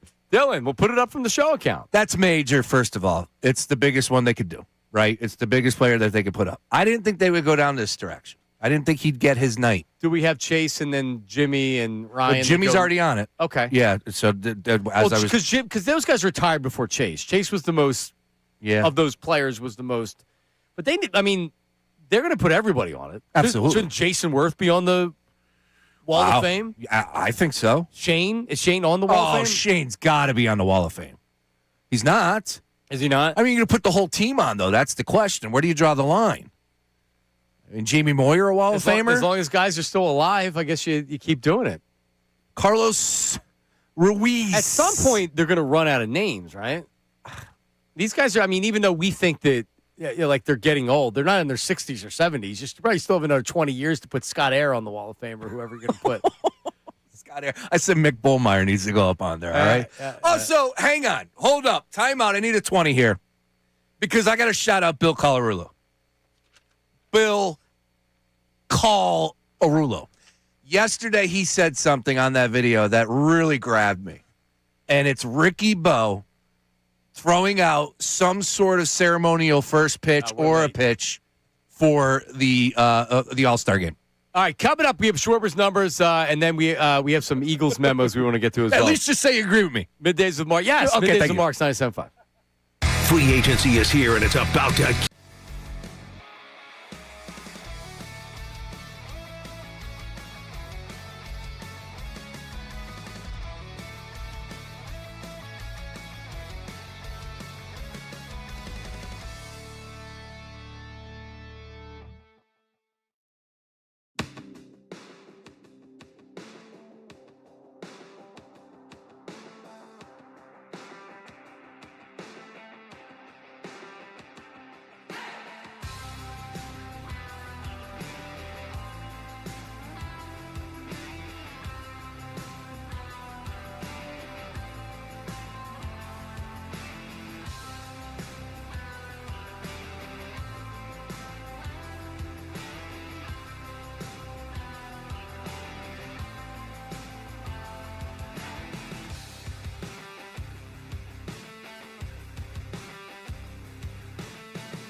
Silvana actually texts me. You broke it first, Sean. The timestamp, you literally must have Googled it, and then the Phillies announced it. Yeah. Like 2 minutes later. I would assume that what they were going to do is Middleton announced it down in Clearwater. The Phillies.com probably went live with it at 11:30, and they were a couple minutes behind. That's my assumption.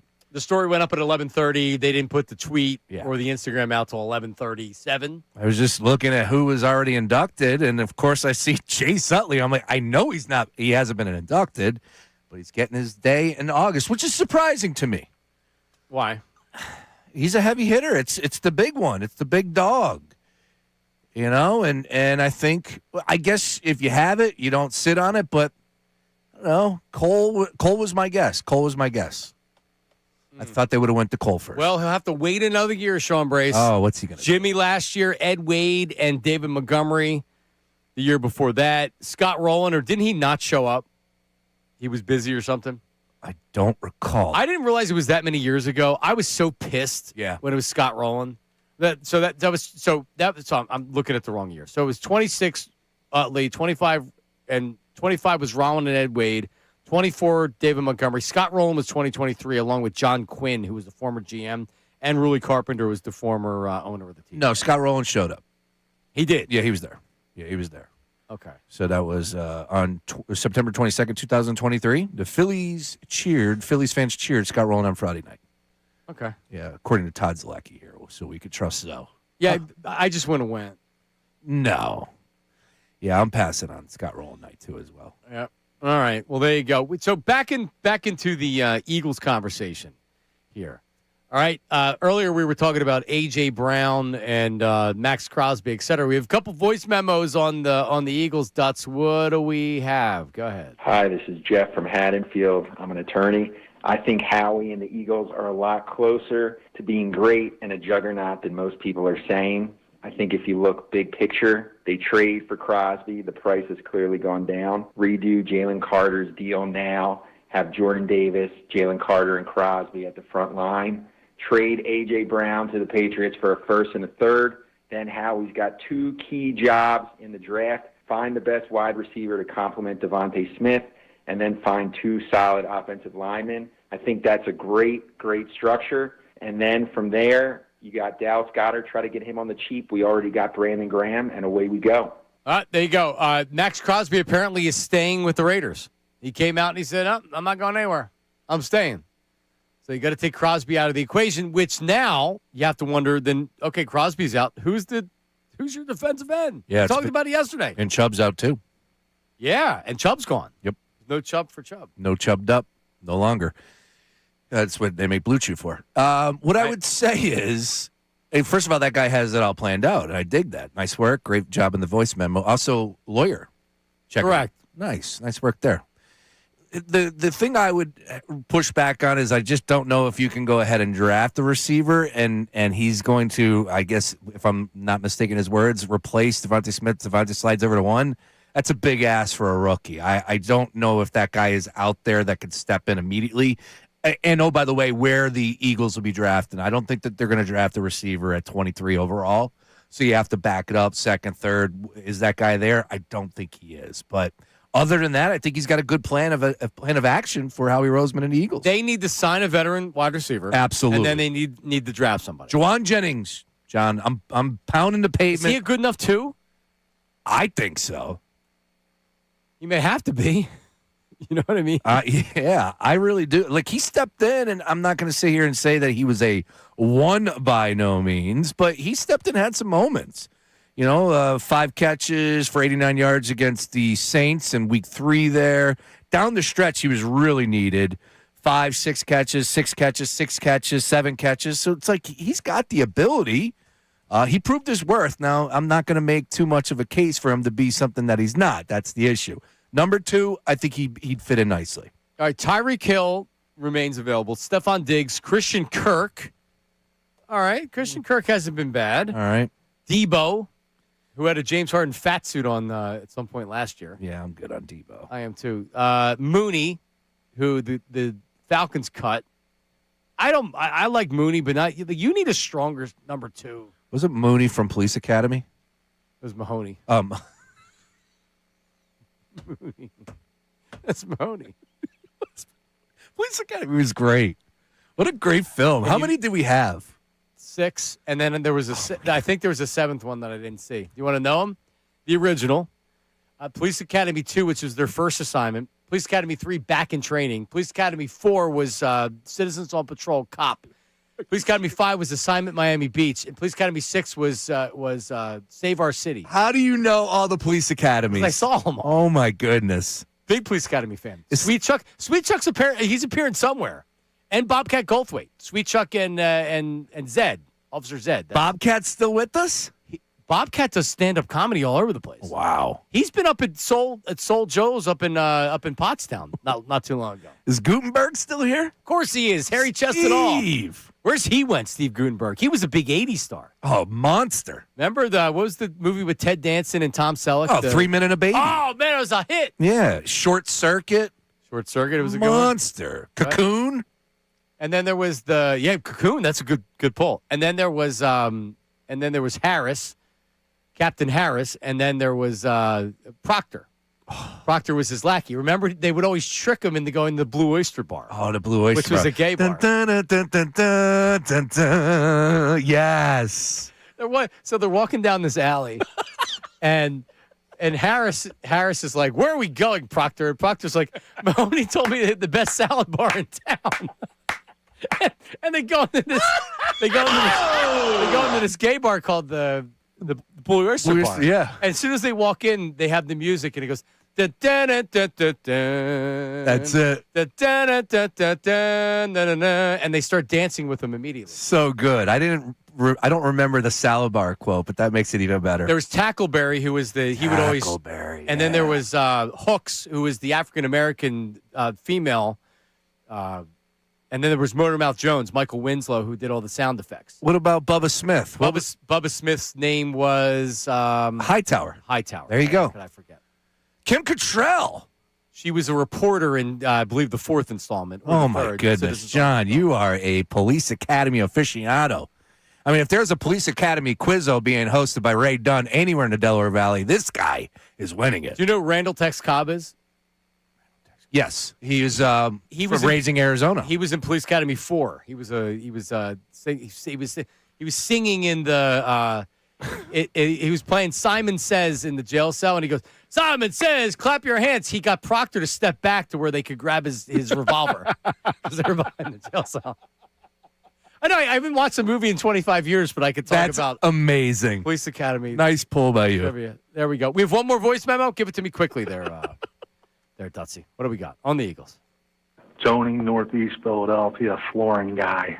So my take, Johnny, is, am I crazy thinking that A.J. Brown could be traded to New England for a first and a third round draft pick? Those draft picks be sent to Vegas in exchange for Crosby, even if the Eagles had to put a sweetener of a 6th round pick to close the deal. Wouldn't that make sense for all parties involved? I would have done it. For sure. They need a defensive end. Apparently the problem is now the Raiders are saying, all right, we don't want to trade you anymore. Which, like, the whole thing doesn't make sense. They just got 2 first-round draft picks for him. If they could get a first and a third, why wouldn't they still do it? But Crosby says, I'm back. He comes back. He's not going anywhere. You want to talk about an occupation that is going to hurt your back a little bit? And your knees. Yeah, flooring guy. It's impressive, though, how they were with the hammer. With it has like an air compressor on it that runs. Yeah.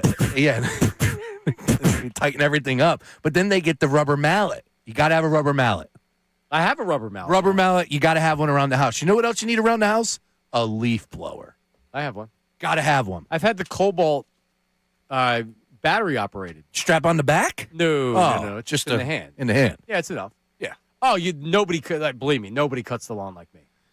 I'm like an artist. When you look at it, perfect. Now, do you trim, edge, blow? Are you? I just blow. Edge. You just blow. Trim, blow. Yeah, in between. Just a blower. I have somebody that cuts our grass. We have like a little patch. They knock it out. I don't have space to have a lawnmower in my house. You know what I mean? I gotcha. All right, coming up next, News at Noon with Dutz. This should be very interesting from the mind of Brandon Dutz. That's coming up next. Middays with Marks 97.5. Now, on 97.5 The Fanatic Sports Update. Will the Eagles make a splash? I'm Brandon Dust, and this update is brought to you by Papa John's. Introducing new pan pizza from Papa John's. Order a medium one-topping pan pizza, just $11.99 when you download the Papa John's app or at papajohns.com. Better ingredients, better pizza, Papa John's. With the Ravens backing out of the Maxx Crosby trade, the Eagles continue to be linked to the star edge. ESPN's Adam Schefter joined Kincade and Salciunas this morning to talk about it.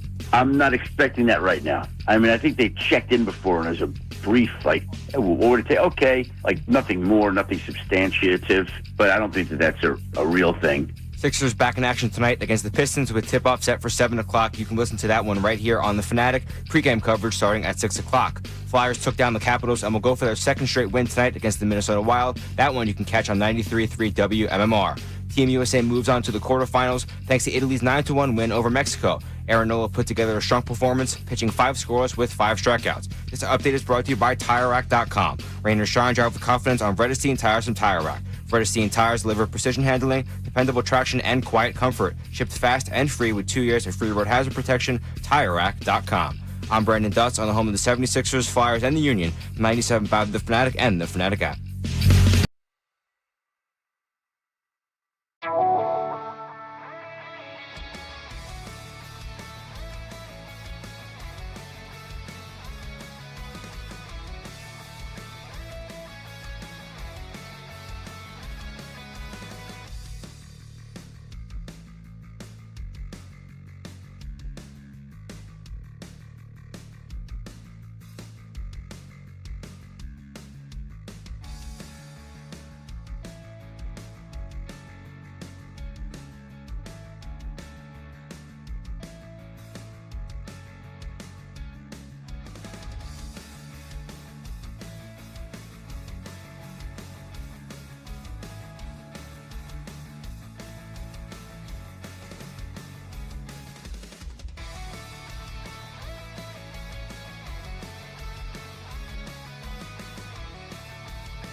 Sometimes all I think about is you.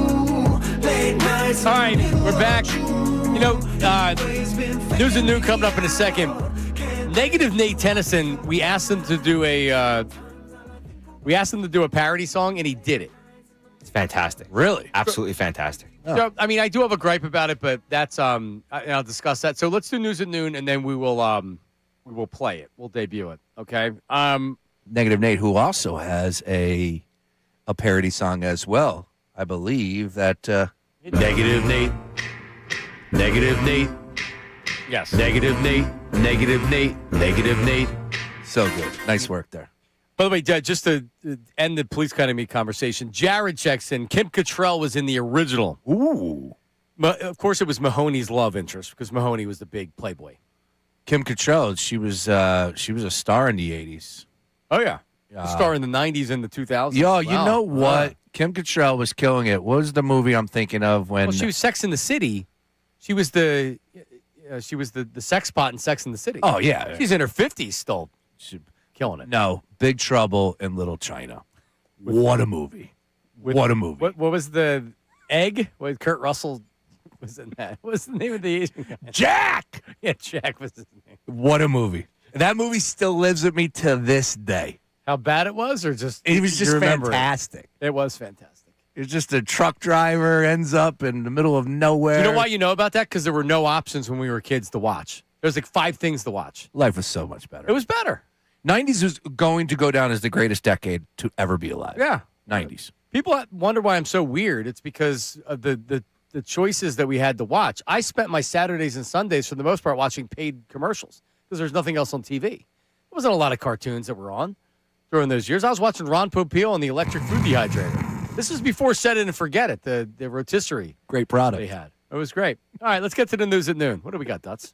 News at noon with Ray Dunn. News at noon with Dunn. All right, Johnny, we're going to start in the world of basketball. Obviously, yesterday, a lot of controversy with Bam Adebayo scoring 83 points. I had to, for Mike. Mad Dog went on, get up, talked about it. Oh, Here's yeah. what he had to say. I mean, calm down. Listen, 83 points, go ahead. Put the sign up, enjoy it, bow down, have fun. Social media, knock him dead. You want to call me a guy who's going to be a dark cloud? Go ahead. I don't care. Old man screaming on my lawn? I'm not interested. But when you shoot 43 times and shoot less than 50%, when you shoot 43 free throws and you go 7 for 22 from 3 against a horrendous team, and you're in the game in the last 5 minutes, and Spoelstra's fouling the Wizards to get more possession so he can score 83 points, that's not the way it should be. And I'll tell you right now, he'd never admit it. I bet you Pat Riley feels the same way. Yeah, I mean, I feel even more strongly about it today than I did yesterday. It's flat out embarrassing. Yeah. He had it wasn't that cup, but he brought up another one that I'm like, you know what, that's a good point. Maybe he did say it there. He shot under 50% from the field and scored 83 points. Correct. How? The games that you see where guys score those points, they just have one of those nights where they're not missing. I mean, Cam Payne, for crying out loud, went 8 for 8 from 3. That's not going to happen very often. The reason why he scored that many points is he took so many damn shots. Yeah, he scored 36 from the free throw line. The charity stripe delivered there. He was, I forget what the number was, percentage-wise from 3 points. He wasn't good there either, I think 30%. Even if he took 100 shots, the fact that they were intentionally fouling so they could get the ball back, they were missing free throws so they could try to get him the ball again. There was something else that was happening. So truth be told, I didn't see any of the game. It was ridiculous. It really was. In the fourth quarter, I mean, I watched a ton of the fourth quarter. Oh, Spoelstra was challenging calls when they were up by 20-something so they could get possession. A Miami Heat missed the free throw on purpose. Yeah, on purpose. That's all you need to know. I will also say this. I think it's very obtainable and I mean this. I do. I think it's obtainable for a lot of these players that are out there when you're taking on opponents like the Washington Wizards, when you're taking on the dreck of the NBA, and a third of the league falls into that category. Yeah, you're right. It's a bad time for the league. We didn't talk about it since. Are we doing the free throw challenge? Yes. I could easily hit 50%. You know, all right, so to back it up, 43 free throws were attempted by Bam Adebayo in his 83-point game. He made 37? He made 36. 36. So I asked John on air yesterday how many he would make if he had attempted 43. He could pick whatever rim he wants, regulation, free throw line, outdoor, indoor. And you said? I could easily hit 50%. And I'm taking the under on that. I agree. It's only 22. Nah. That's easy. Nope. Yep. Yeah. You know what? A lot of people checked in on social media last night and have me second guessing, but I'm holding steady. 90% A.J. Brown's getting traded, and you ain't making 50% of 43. 0%? No shot. All right. Pick the rim. Let's go. So next week, you're off Thursday. We're at Parks on Friday, right? That's next week? Correct. So we would have to do it if we're going to do it, because the longer you wait, and we have to do it. So we would have to do it. I think Tuesday makes the most sense, because if we do it right after the show, I can go out, because my mom has my little girl. So we can go do it before I get out of here. Yeah, it has Tuesday. It has the March Madness vibe, and of course, it's based off of Bam hitting of 36 of 43. So Petrilli gave me a thumbs up. Dutz? I'm thumbs up. I believe in you. Wow. And Ray can do the play-by-play. So good. Yeah, we got to stream it. We'll stream it. We're doing it. Yeah. All right, we're doing it. Tuesday. Right after the show. Now we got to look at the weather. You got to check the weather, Well, homeboy. it's not supposed to be nice. Yeah, exactly. You're going to shoot these outside in this court in the back? Tuesday's 39 degrees, according to... Yeah, good luck. Some rain expected. I don't want any excuses. All right, so listen. It's still going to be March Madness the following week. That's correct. So, I mean, it'd be nice if it was in the 50s to do it. I think you need to do it indoors, just one man's take. Yeah, but it's too easy to walk outside and do it because I got to pick my kids up from school and stuff, so it's tough for me to do it. Hey, look. Let's just do it on Tuesday. As long as it's not raining, I'll do it. It's your free throw percentage on the line, not mine. Okay. Good luck. The parking lot back here. Yeah, well, that's what I'm saying. It's too easy. We don't need the Lower Merion gym. I don't need to go find some do it right in the gym. parking lot. I need people on social media. If you're listening right now, tell me that I'm crazy. John Marks is not hitting 20 free throws out of 43. 50%. Put it up on Twitter. Put it up on the YouTube chat. Can I hit 50%? It's not just 10 free throws, though. After you go through a certain amount of free throws, 43 throws in a row is a lot. It's a lot. I'm hand in the air. I'm not hitting 20%. Well, this isn't on you. Dude, it's tough. You're not hitting the rim on. Oh, stop. 50%. Stop. All right, Dutz, what do you got? All right, so also one of the big stories throughout the week, the Maxx Crosby trade. Ravens general manager Eric DeCosta talked to the media yesterday, but he said he has buyer's remorse for the Maxx Crosby trade. Now, I don't know what that means, whether it's for the actual trade or backing out of it, but here's what he had to say. I mean, I understand it. I understand it. We live in that age of skepticism, and people question, especially people that don't really know me or know the Ravens culture and the Ravens organization. So I understand it. As I said at the beginning, we've got a responsibility. I've got a responsibility to the Ravens, to this community, to our fans, and to Steve Bisciotti to do what we think is best for the club. And that's what we always try to do. Every decision we make is based on this idea, is this the best thing for the Ravens? It's very, very challenging. Again, I understand how people might, maybe from afar, would feel that way, but nobody's more upset about this than me. Gutted by it, actually. And so a big regret for me, but we will move on as a football team, and I think there's many, many opportunities for us to grow as a team, to become a better team, to build a roster, and to be the team that we want to be. So regret for what? Actually trading him or backing out of the trade? Which one? He didn't specify which one. I just think that it all fell apart. Yeah. I mean, Sean was even, like, we talked about Adebayo. I'm more pissed today than I even was yesterday. With the Ravens stuff, today I'm like, all right, like, I think we all know it was kind of crappy what they did, but, like, he does have bad knees, and now they're not trading him at all. Yeah. So there's got to be something to it. Well, I think he deserves an award, though. He sure does. Yeah, that was really good. He had me believing for a second. He's been with the Ravens from 96. When did the Ravens become a ball club? That year? Well, they moved from Cleveland. Also, Ozzie Newsome was in charge for a lot of those years, but DeCosta was kind of his... Yeah, he was underneath him. It was underneath him. He's been with the franchise the whole time. When Ozzie retired, he kind of became that guy. I don't know. I don't live in Baltimore, but it sure seems like that based 96. on a lot of the people, it's kind of turned toxic with this guy. Yeah, I'm not buying what he's selling. At the end of the day, they saw the market was the market. They expected Hendrickson to get a little bit more money. Oh, by the way, we can get him? 99%? You sure we can get him? Cool. And we're not giving our draft picks? That's easy. Also, to be fair, maybe the doctor actually did say, okay, man, I don't know about this, right? The doctor's not going to come out and be like, this guy's knees are effed. But if he's going to advise the team this is a risk, they're giving up 2 first-round draft picks. Of course, they definitely got cold feet. Was it because of Hendrickson? Yeah, it might have been. Yeah, the price. Might have been part of it. Yeah, it might have been part of it. We expected him to be gone day one. It didn't happen. Ravens saw the writing on the wall. Sorry, Max. Reported by your boy Fowler last night, the Eagles got in late on Hendrickson, but they were involved. They're kicking it around. They needed defensive end, Sean. Would have answered that problem.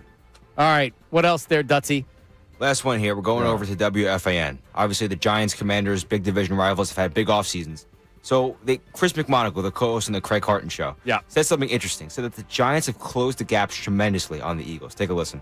Craig, there is no way to think of it otherwise. Yes. Of course the gap is closed. I love it. The gap closed before yesterday. Yeah, you think? Wow. Yes. I don't know about that. Yes. I can't say that. The gap has been closed since they made the announcement of John Harbaugh being the head coach. I'm not sure about that. Of course it has. But I do think they're falling apart. Yeah. Nobody wants to coach there. They just lost a bunch of players. Right. They're coming from being the class of the NFC. I mean, they won the Super Bowl. That's right. Last year, they've owned this division. They're trending in the wrong direction only because they were at the tippy top, and the Giants are improving. Yeah, and the Giants have a quarterback. And the Giants continue to get better. We think the Giants have a quarterback. We're going to find out. Could argue that they're the third best team in the division. So all I want to say is let's pump the brakes a little bit. Giants have gotten better, but we don't know if Jackson Dart is the franchise guy, and your wide receiver 2 right now is Darius Slayton. So let's calm it down a little bit. Yeah, they're becoming a sexy pick for the team that will surprise this year. You get the Harbaugh bump. That's the news at noon. Thank you very much, Dutz.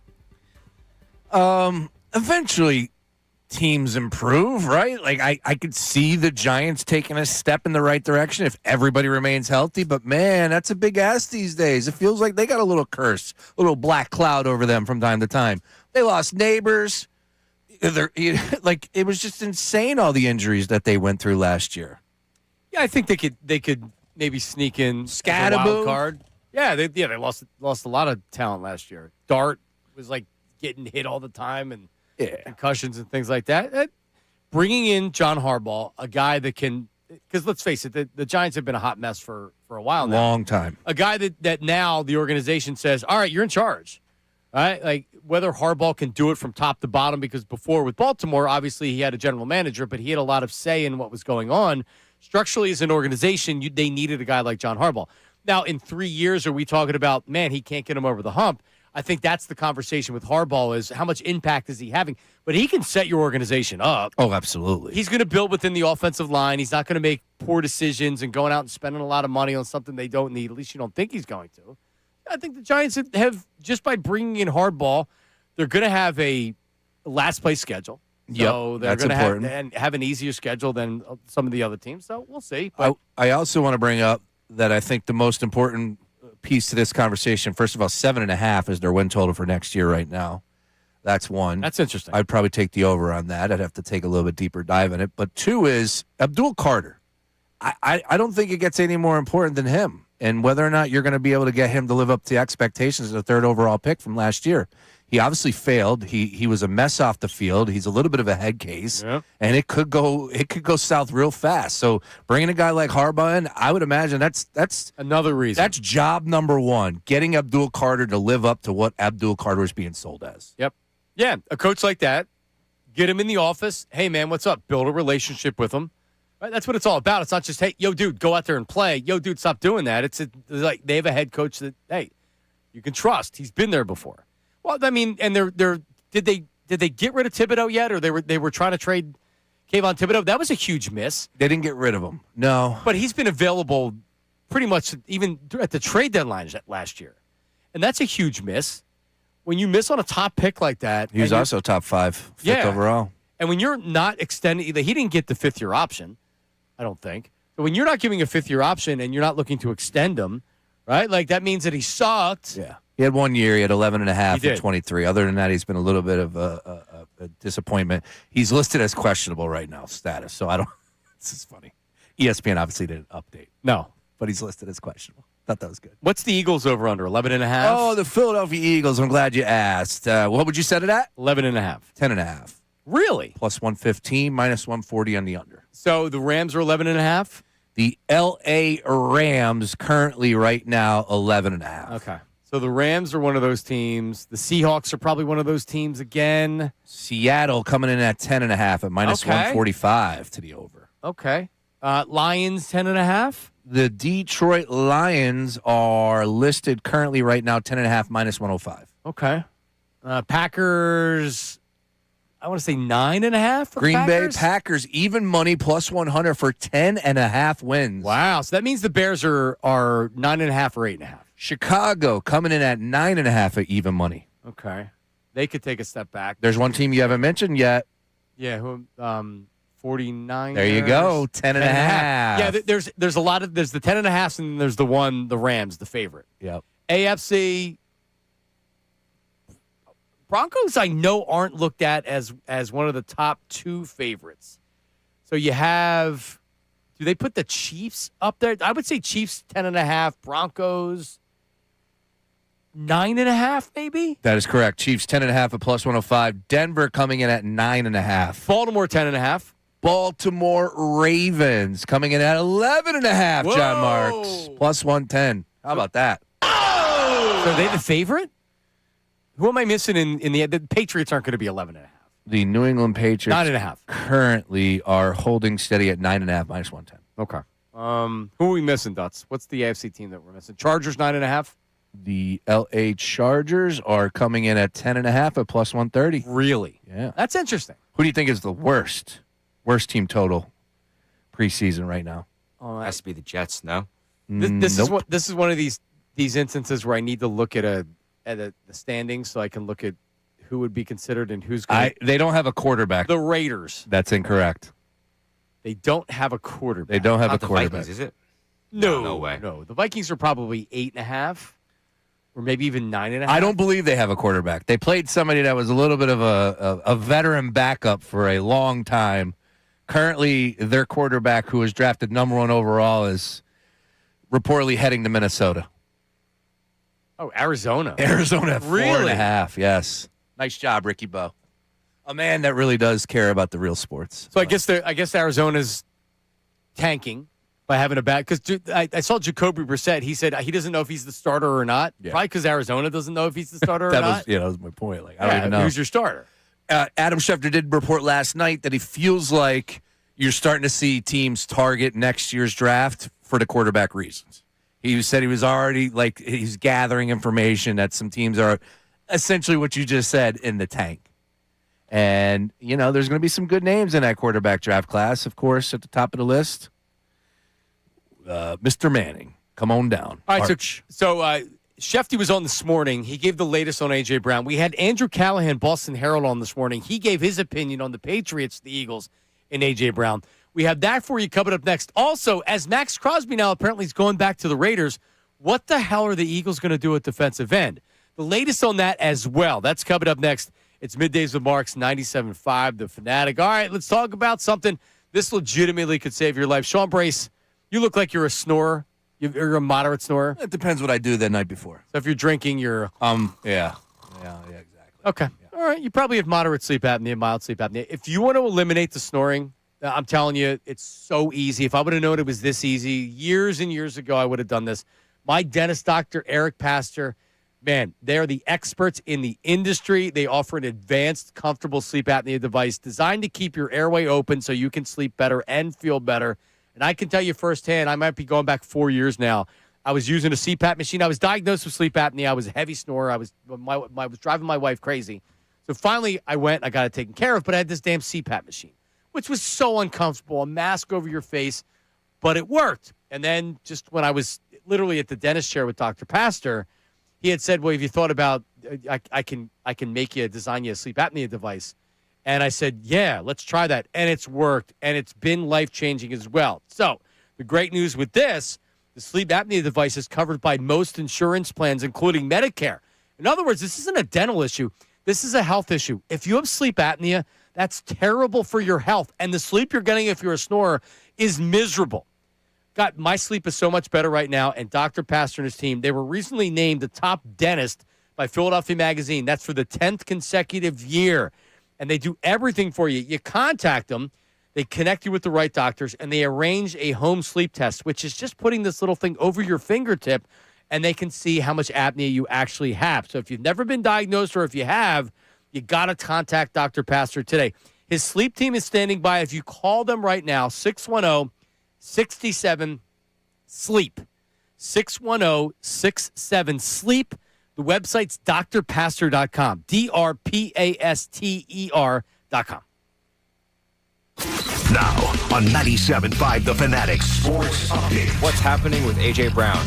I'm Brandon Dutz, and even through free agency, the A.J. Brown trade rumors roll on. ESPN's Adam Schefter joined Kincade and Salciunas this morning to share the latest on the star wideout. There's just too many conversations and too many feelings on A.J. Brown's side over the course of the offseason at some point, whether that's by the end of the month, before or during the draft, before or during training camp. At some point in time, just think somebody's going to step up and meet the price, and they'll be willing to move on. Flyers will go for their second straight win tonight against the Minnesota Wild on the road. You can catch that one on 93.3 WMMR. The injury bug continues to plague the Philadelphia 76ers, with Kelly Oubre set to miss 2 weeks due to a left elbow sprain. This news comes days after it was announced that Tyrese Maxey will miss 3 weeks because of a pinky injury. They're back at it tonight on the road against the Pistons. You can listen to that game right here on the Fanatic. In the World Baseball Classic, the U.S. survived and advances to the quarterfinals, where they will take on Team Canada tomorrow night. This update is sponsored by Mothers Against Drunk Driving. For victims of drunk and drug driving, your grief is unique, but you are not alone. You always have a place at MAD. Call the 24-hour victim helpline at 877-MAD-HELP or visit mad.org. I'm Brandon Dutz on the home of the 76ers, Flyers, and Union, 97.5 The Fanatic and the Fanatic app.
All right, we're back. Middays with Marks. We got a text. We got a voice text. Oh, yeah. All right, let's play it before we give you the Schefter stuff. They're coming in hot and heavy these days. Are they? All right. Yeah. And so, by the way, it can be on topic. It can be off topic. As if you're a listener, you know we're very off topic. Yeah. A lot of times. And that's my point. My point is like, look, if it's something you hear, that's fine. If it's not, and it doesn't have to be at that moment, and it could be a take, and we get to it. But yeah, please, we want to get you involved. Let's go. More voice memos. So you text us 610-632-0975, but you text us with audio, the voice memo, like this. Brandon Dutz. Hey, this is Robert from Levittown, truck driver, just checking in with you guys. I really have no opinion on any of these Philadelphia teams. I'm not a fan of none of them. Frankly, you can take the whole sports complex and turn it into a spirit Halloween for all I care. Let Sean Brace run dice games in the back of it. I don't care. But either way, I just want to give you guys an appreciation, man. You guys are the two of the funniest guys, along with Ray Dunn. In the middle of the day, you brighten my day every day. I already started listening to you because Eagles were tanking in the beginning of the season, so I just wanted to hear what the guys were talking about. And I came across you guys, man. You guys are absolutely funny and a riot. Love it. Keep it going. Love the truck drivers out there driving for a living. How about that, man? Feeling it in my hands. Oh, I hit the wrong button. That's where the that's where the applause was. Sorry. Anyways, go. Oh, there it is. Nice work. We appreciate that. The truck drivers checking in. Yes, nice work. Are you a dice guy? You play dice? Yeah, really? Craps. Yeah, I don't know where he pulled that from. I love craps. Craps is my game of choice. But like not official games at the casino. Are you playing? No, I'm not. In Roger Thomas's bedroom? In the pool alleys and, pool halls and the back alleys. No. Hello, 7. Hello, Mrs. Thomas. I know you didn't watch What's Happening. No, I did not. I had to say it. Ashy Larry? No, definitely not. No. I don't even know how to play that dice game, to be honest with you. Me neither. No, I don't. I've played craps before.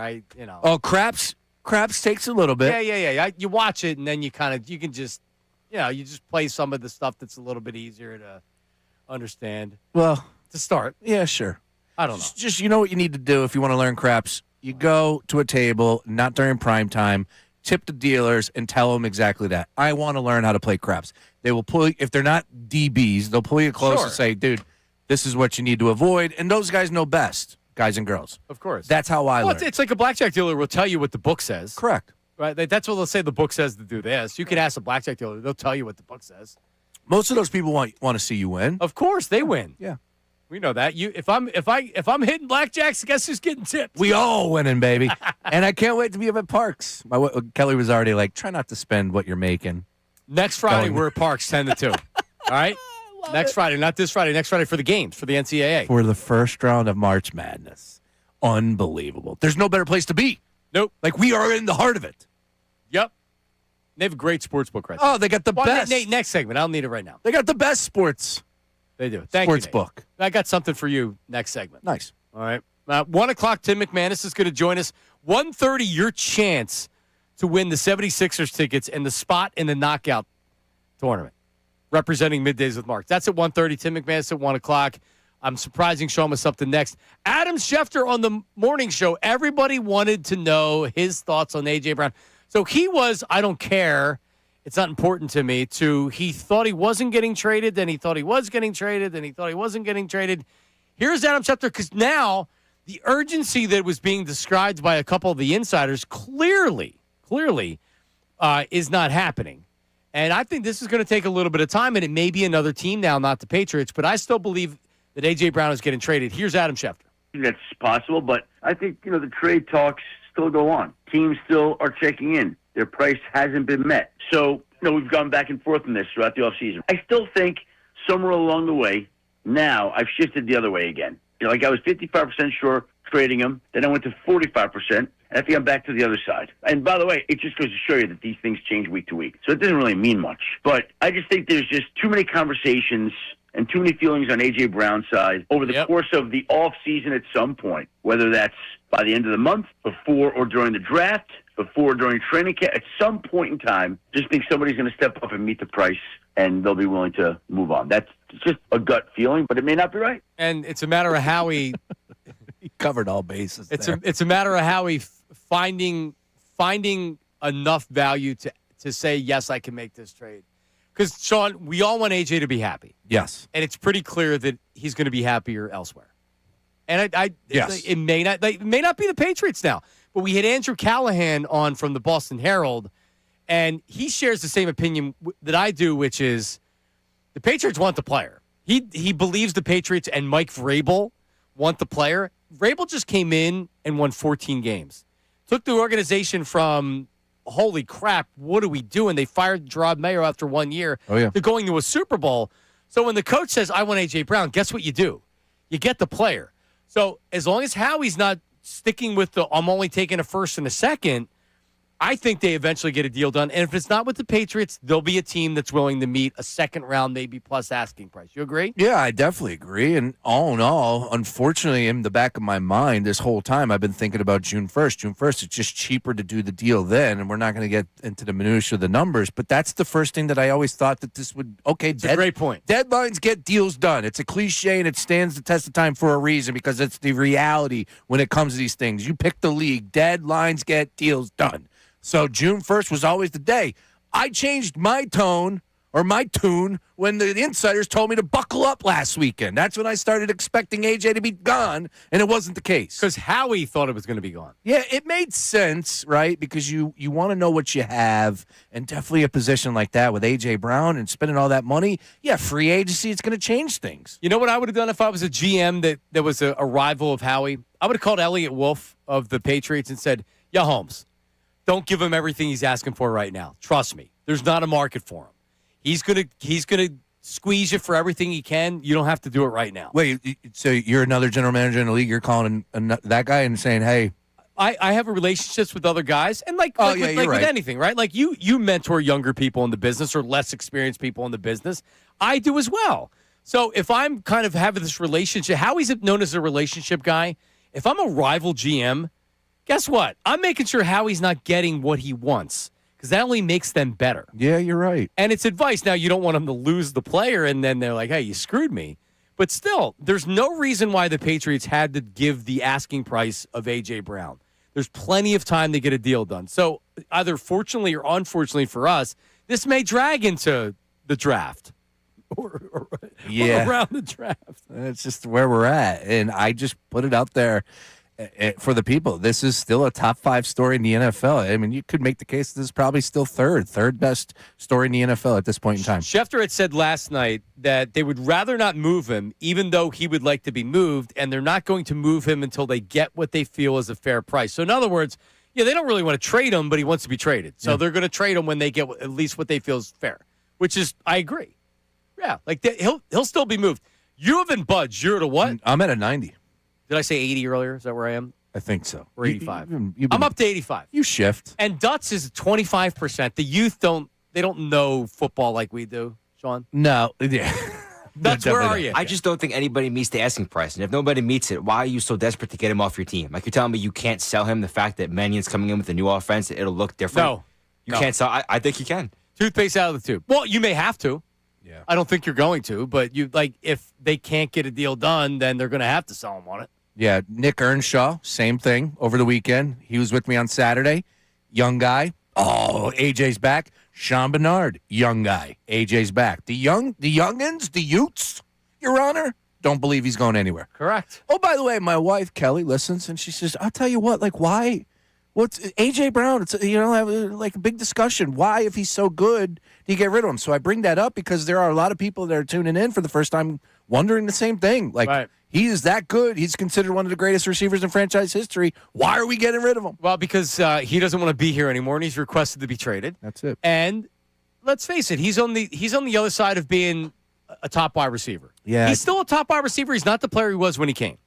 And I think first year in a new spot, he could be that guy again. Yes. But he hasn't been, last year, man, he was going through the motions. So if you want a wide receiver that potentially could be going through the motions in a lot of these games, then bring A.J. Brown back. It's time to move on from him. That's interesting. That's the first time that I've heard you say that, where it's like, you know what? You're right. It's time to sell high because he's only going to go the other way. You heard about the injury history with the knees, right? I know he only missed a few games, but it's still the reality of where he's at. And he is just a tad bit slower than what we saw over the previous few seasons. We got Eagles news. What do you got, Dutz? Per Jimmy Fowler, the Eagles and three-time Pro Bowl offensive guard Landon Dickerson have agreed to a revised 2-year contract at around $36 million. He was previously due $39 million in 26-27, but can hit that with 2027 incentives. He's due $15.7 million this year and is no longer under contract in 2028. So did they restructure? Looks like it, yeah. To get more cap space, or is this is he not making as much money now? I got to look at it during the break. Yeah. Well, because they need cap space, and you knew that they were going to do something like all the people on the timeline that are like, "Oh, well, you knew it was good that the salary cap was going to be coming at some point." Eagles fans, nope, not the way it works. I'm happy that they're getting the band back, though. Coming up, we put Sean Brace on the spot. Oh, I don't want to give him anything more than that. All right, I like that. This segment's all about Sean Brace next. Middays with Marks, 97.5.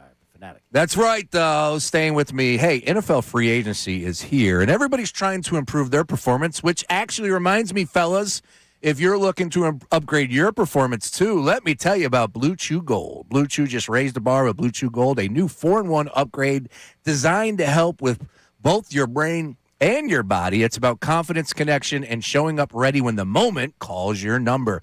The Blue Chew tablet, listen to this, dissolves right underneath your tongue, and you can start working as little as 15 minutes. So less waiting around and more confidence, John Marks. And when it's go time, you're ready to go for the gold like the U.S. hockey team. Blue Chew Gold is the upgrade you're looking for. Now, here's the deal. Let's get serious for a second. I just got my package in the mail. Black envelope, very general packaging, so nobody knows what's being shipped to your office or your home. Quick as well. Placed my order on Monday last week. Got it by Thursday, so you know I was ready to rock for the weekend. Fellas, upgrade your performance and discover your options at BlueChew.com today. And listen to this. We've got a special deal for our listeners. Get 10% off your first month of Blue Chew Gold with code YES. That's promo code YES. Visit BlueChew.com for more details and important safety information and bring home the gold with Blue Chew Gold. The world's baseball.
Right here on 97.5 The Fanatic and The Fanatic's YouTube channel.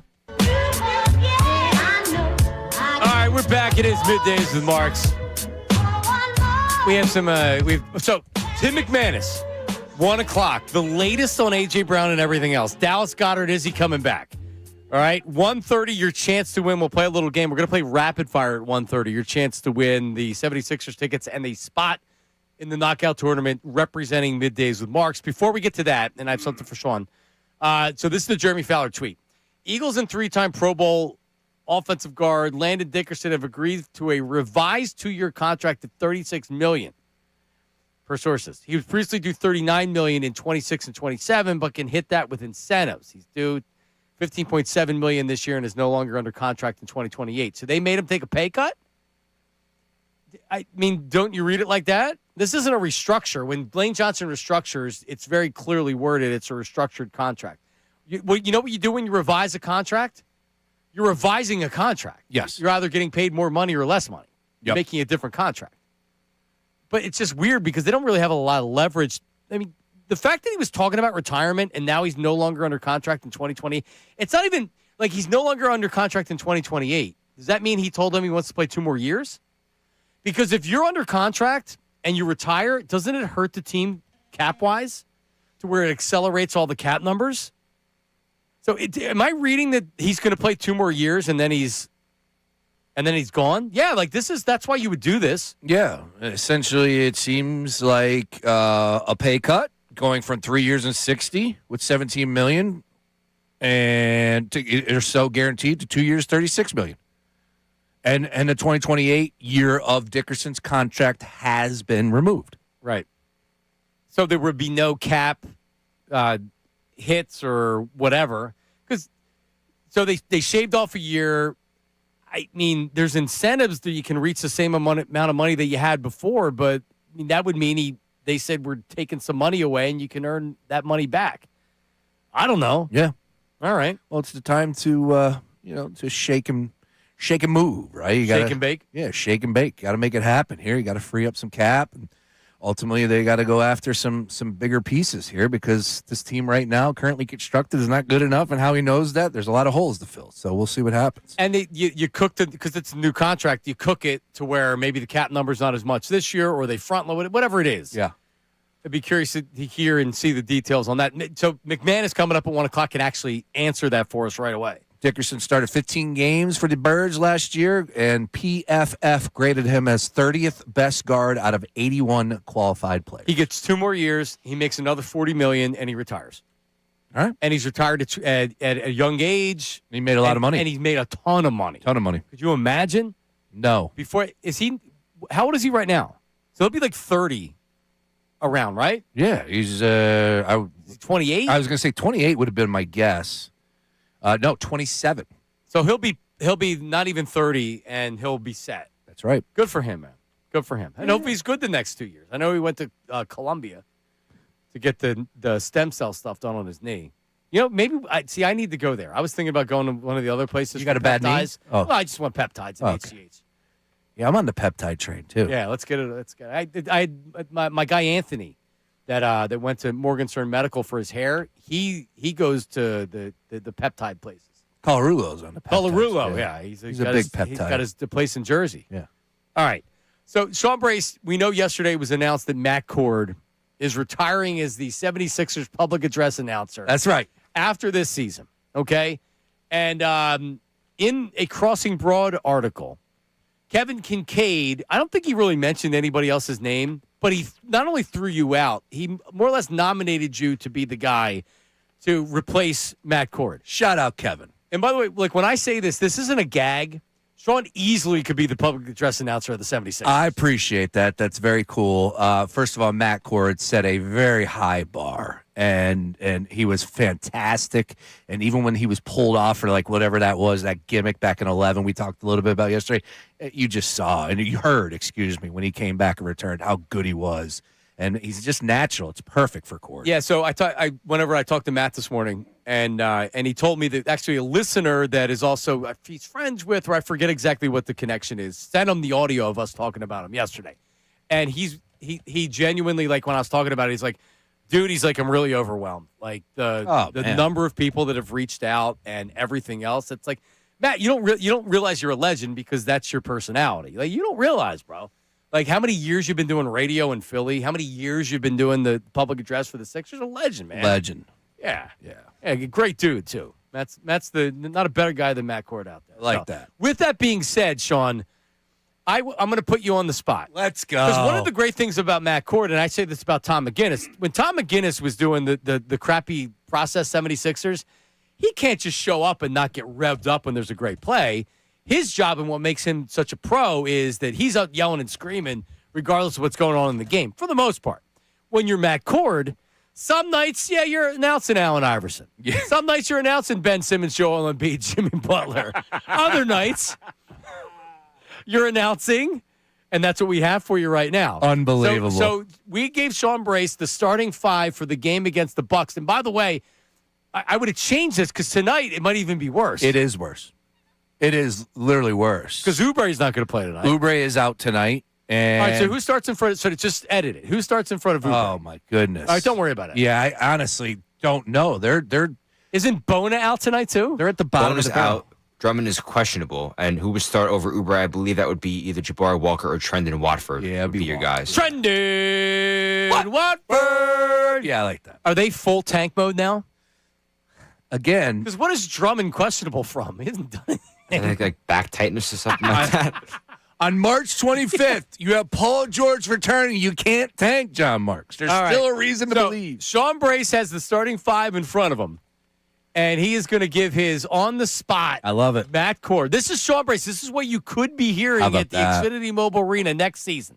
Sean? Do I have any, like... I don't know what we would have used. I have no, unless you want me to play Family Feud music over. I don't think we have anything back here. I was hoping we were going to go a little jock jams. Oh,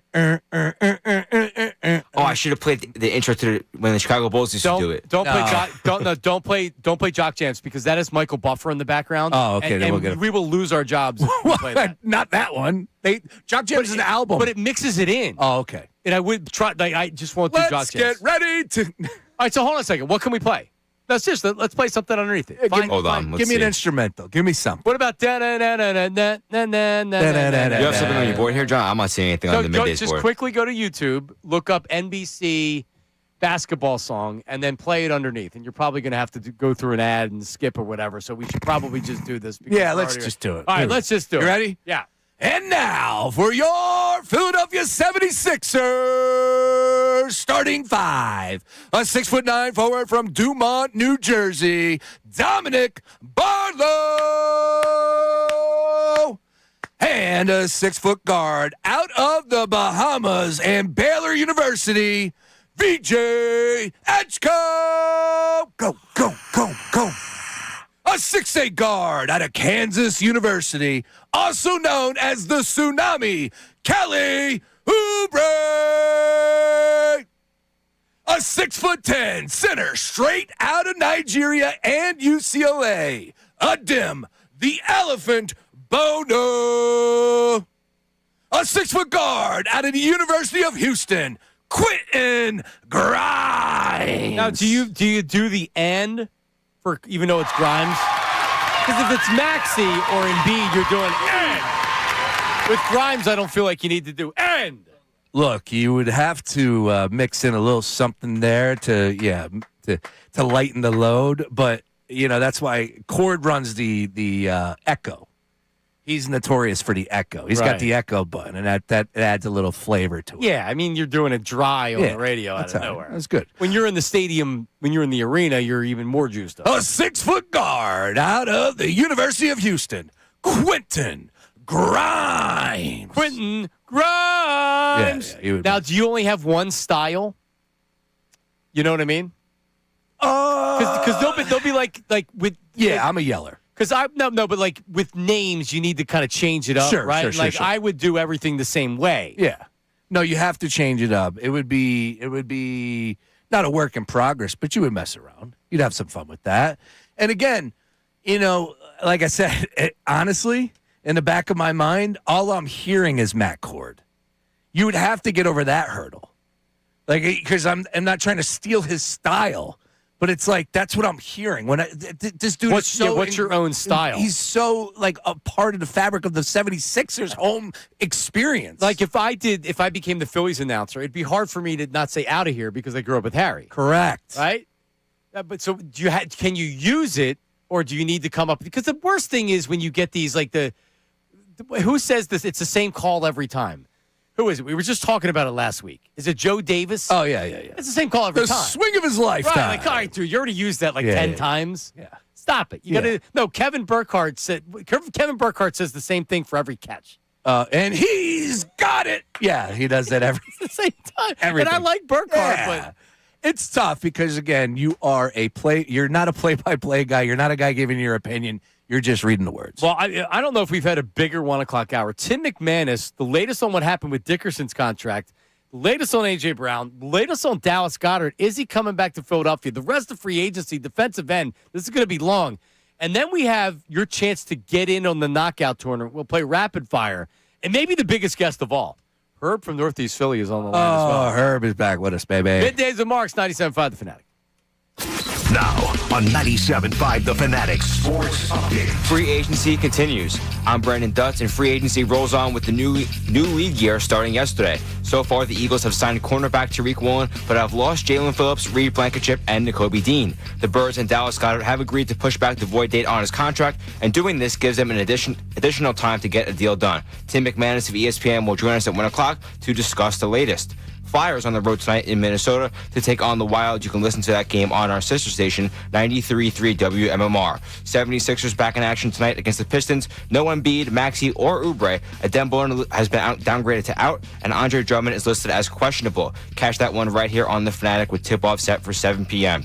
Team USA advances to the quarterfinals with Italy's win over Mexico last night and will battle Team Canada tomorrow night.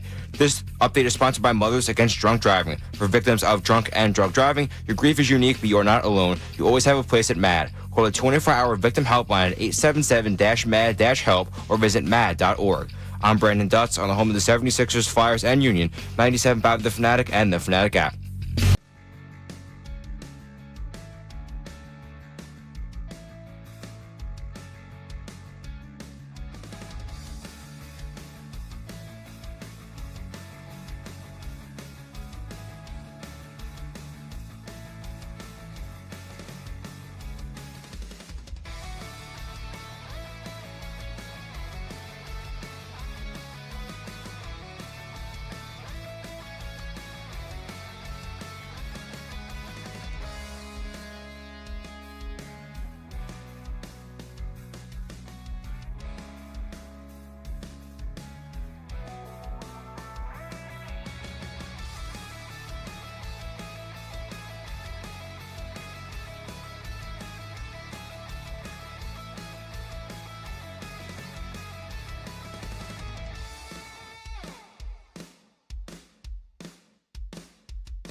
So, Tim McManus is coming up here in a second. Sean, inside the show, Dutch just asked me as the music was playing, does McManus normally call us or do I have to call him?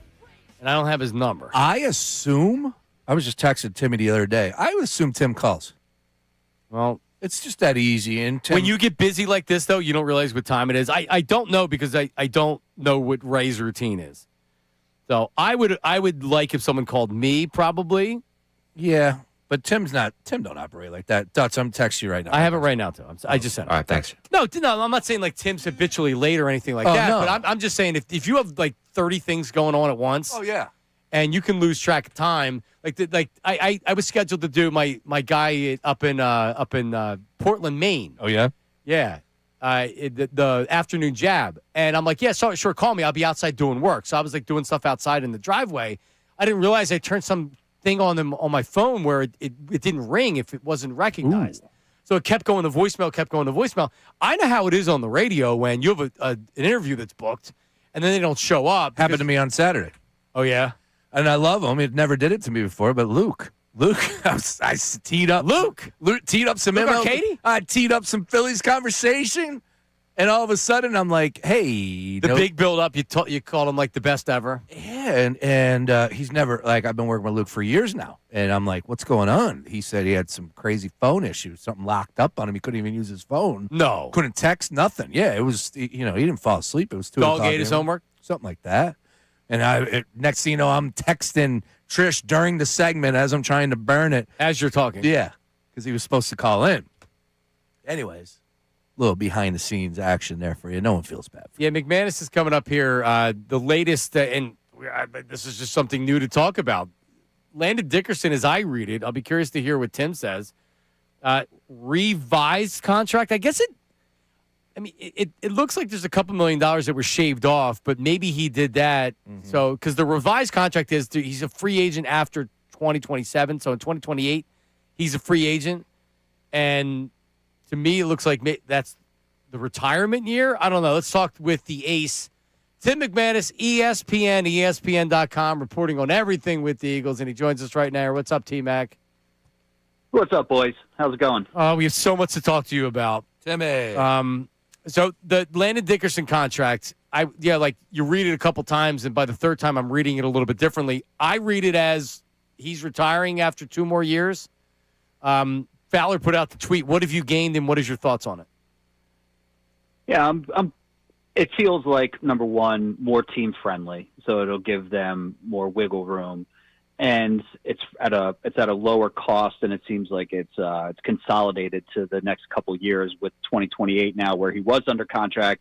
Now he's scheduled to be a free agent, and so it does seem, if we sort of add up all of the different pieces, that maybe his run won't be a super long one in the NFL, but I don't want to definitively say that either. Right. We'll see how it plays out, but I think that we can see here that they're trying to make a team friendly deal, and it's a shorter contract. Both sides agreed to it, so they must have something in mind in terms of what Landon Dickerson's future looks like moving forward. So is it probably less this year, or because they revise it and it looks like maybe he took a little bit of a pay cut, but it's just so they have more cap space this year, do you think?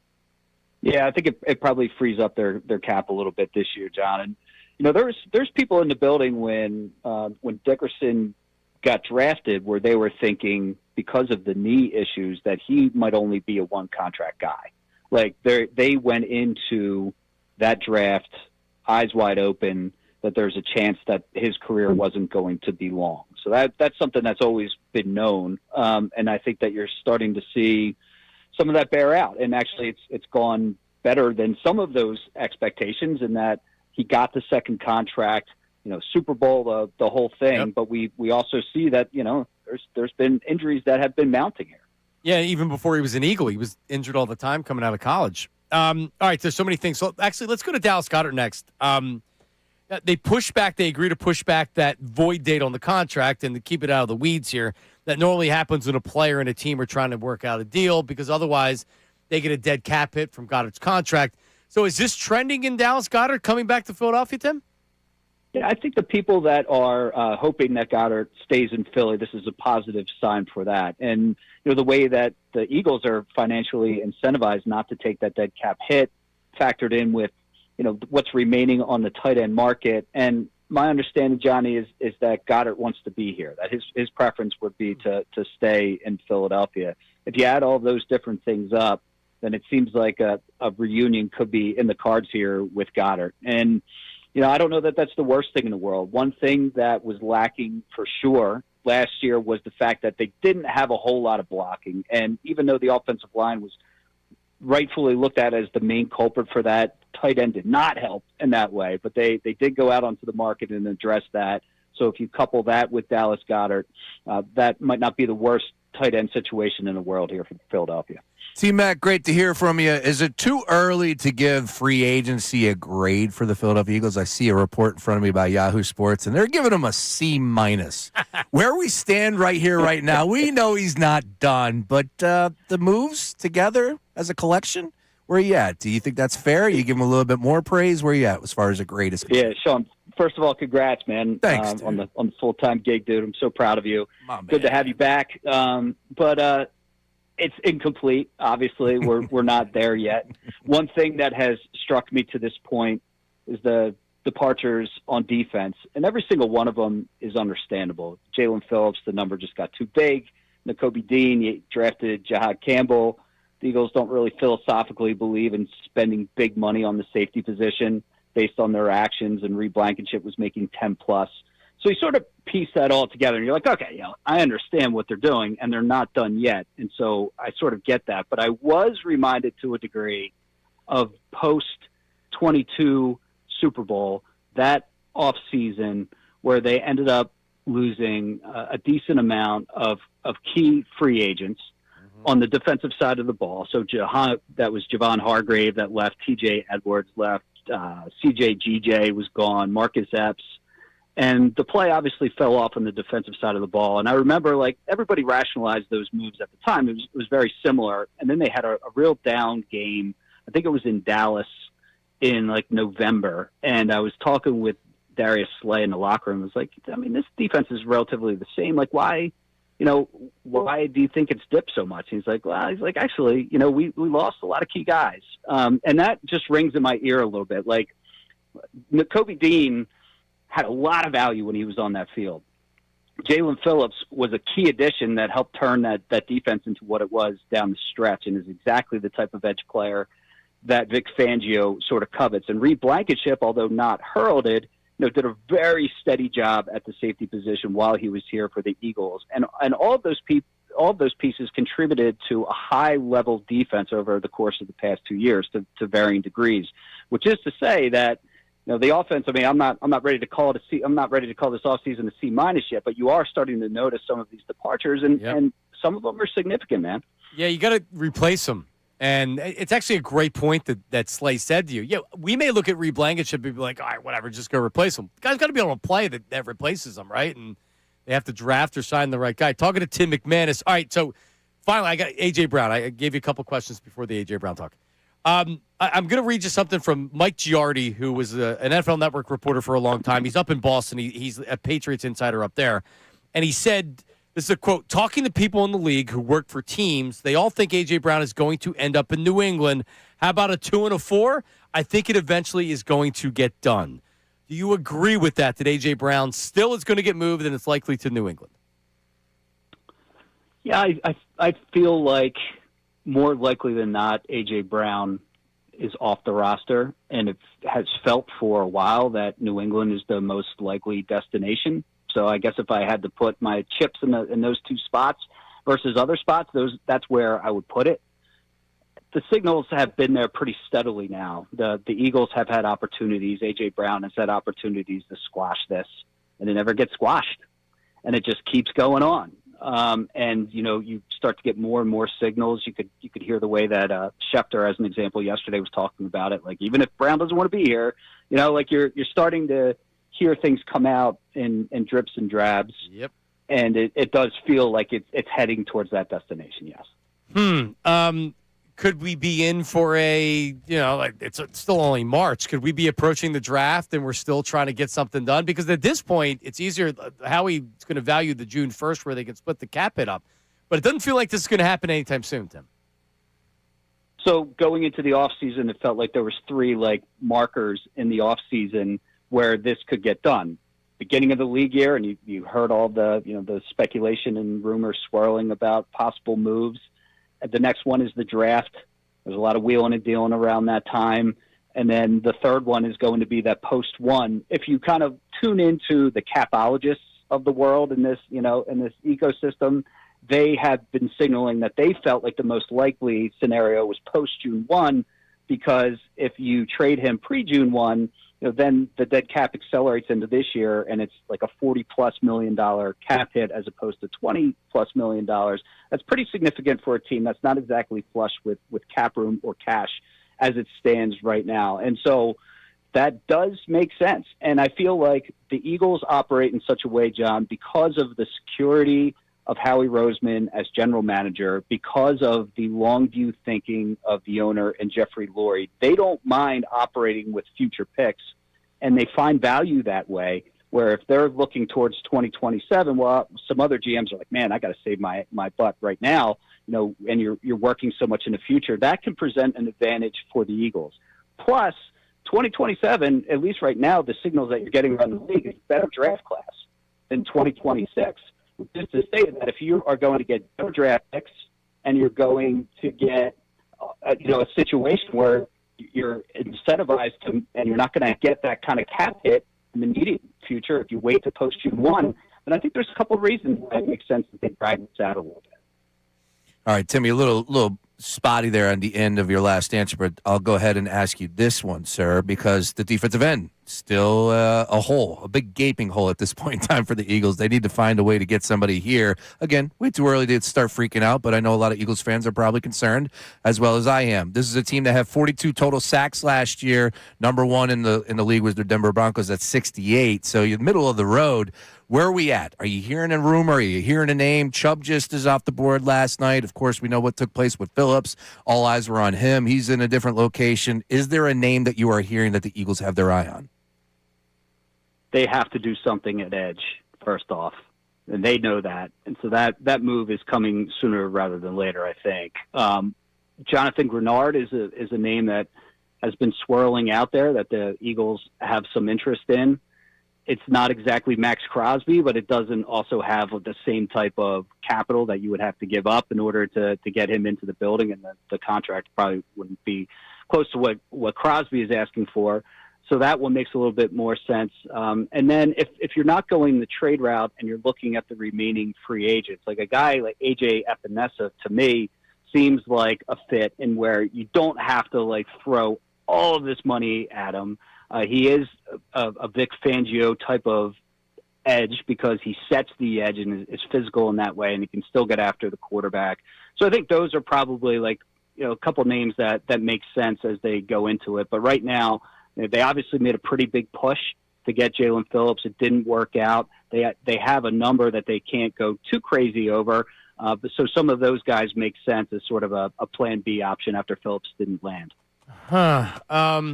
Yeah, you're right. With the edge, I'd say it's the biggest weakness on the team right now. And the players that are available out there, unless you get creative. Now, Sean had seen something, Josh Sweat, and it's not by a reputable reporter like you, but it's a blogger that said Sweat. Because look at Arizona. Arizona's trying to they're not going to win a lot of games this year. Sweat was really good last year. Could the Eagles potentially be interested in acquiring Josh Sweat back?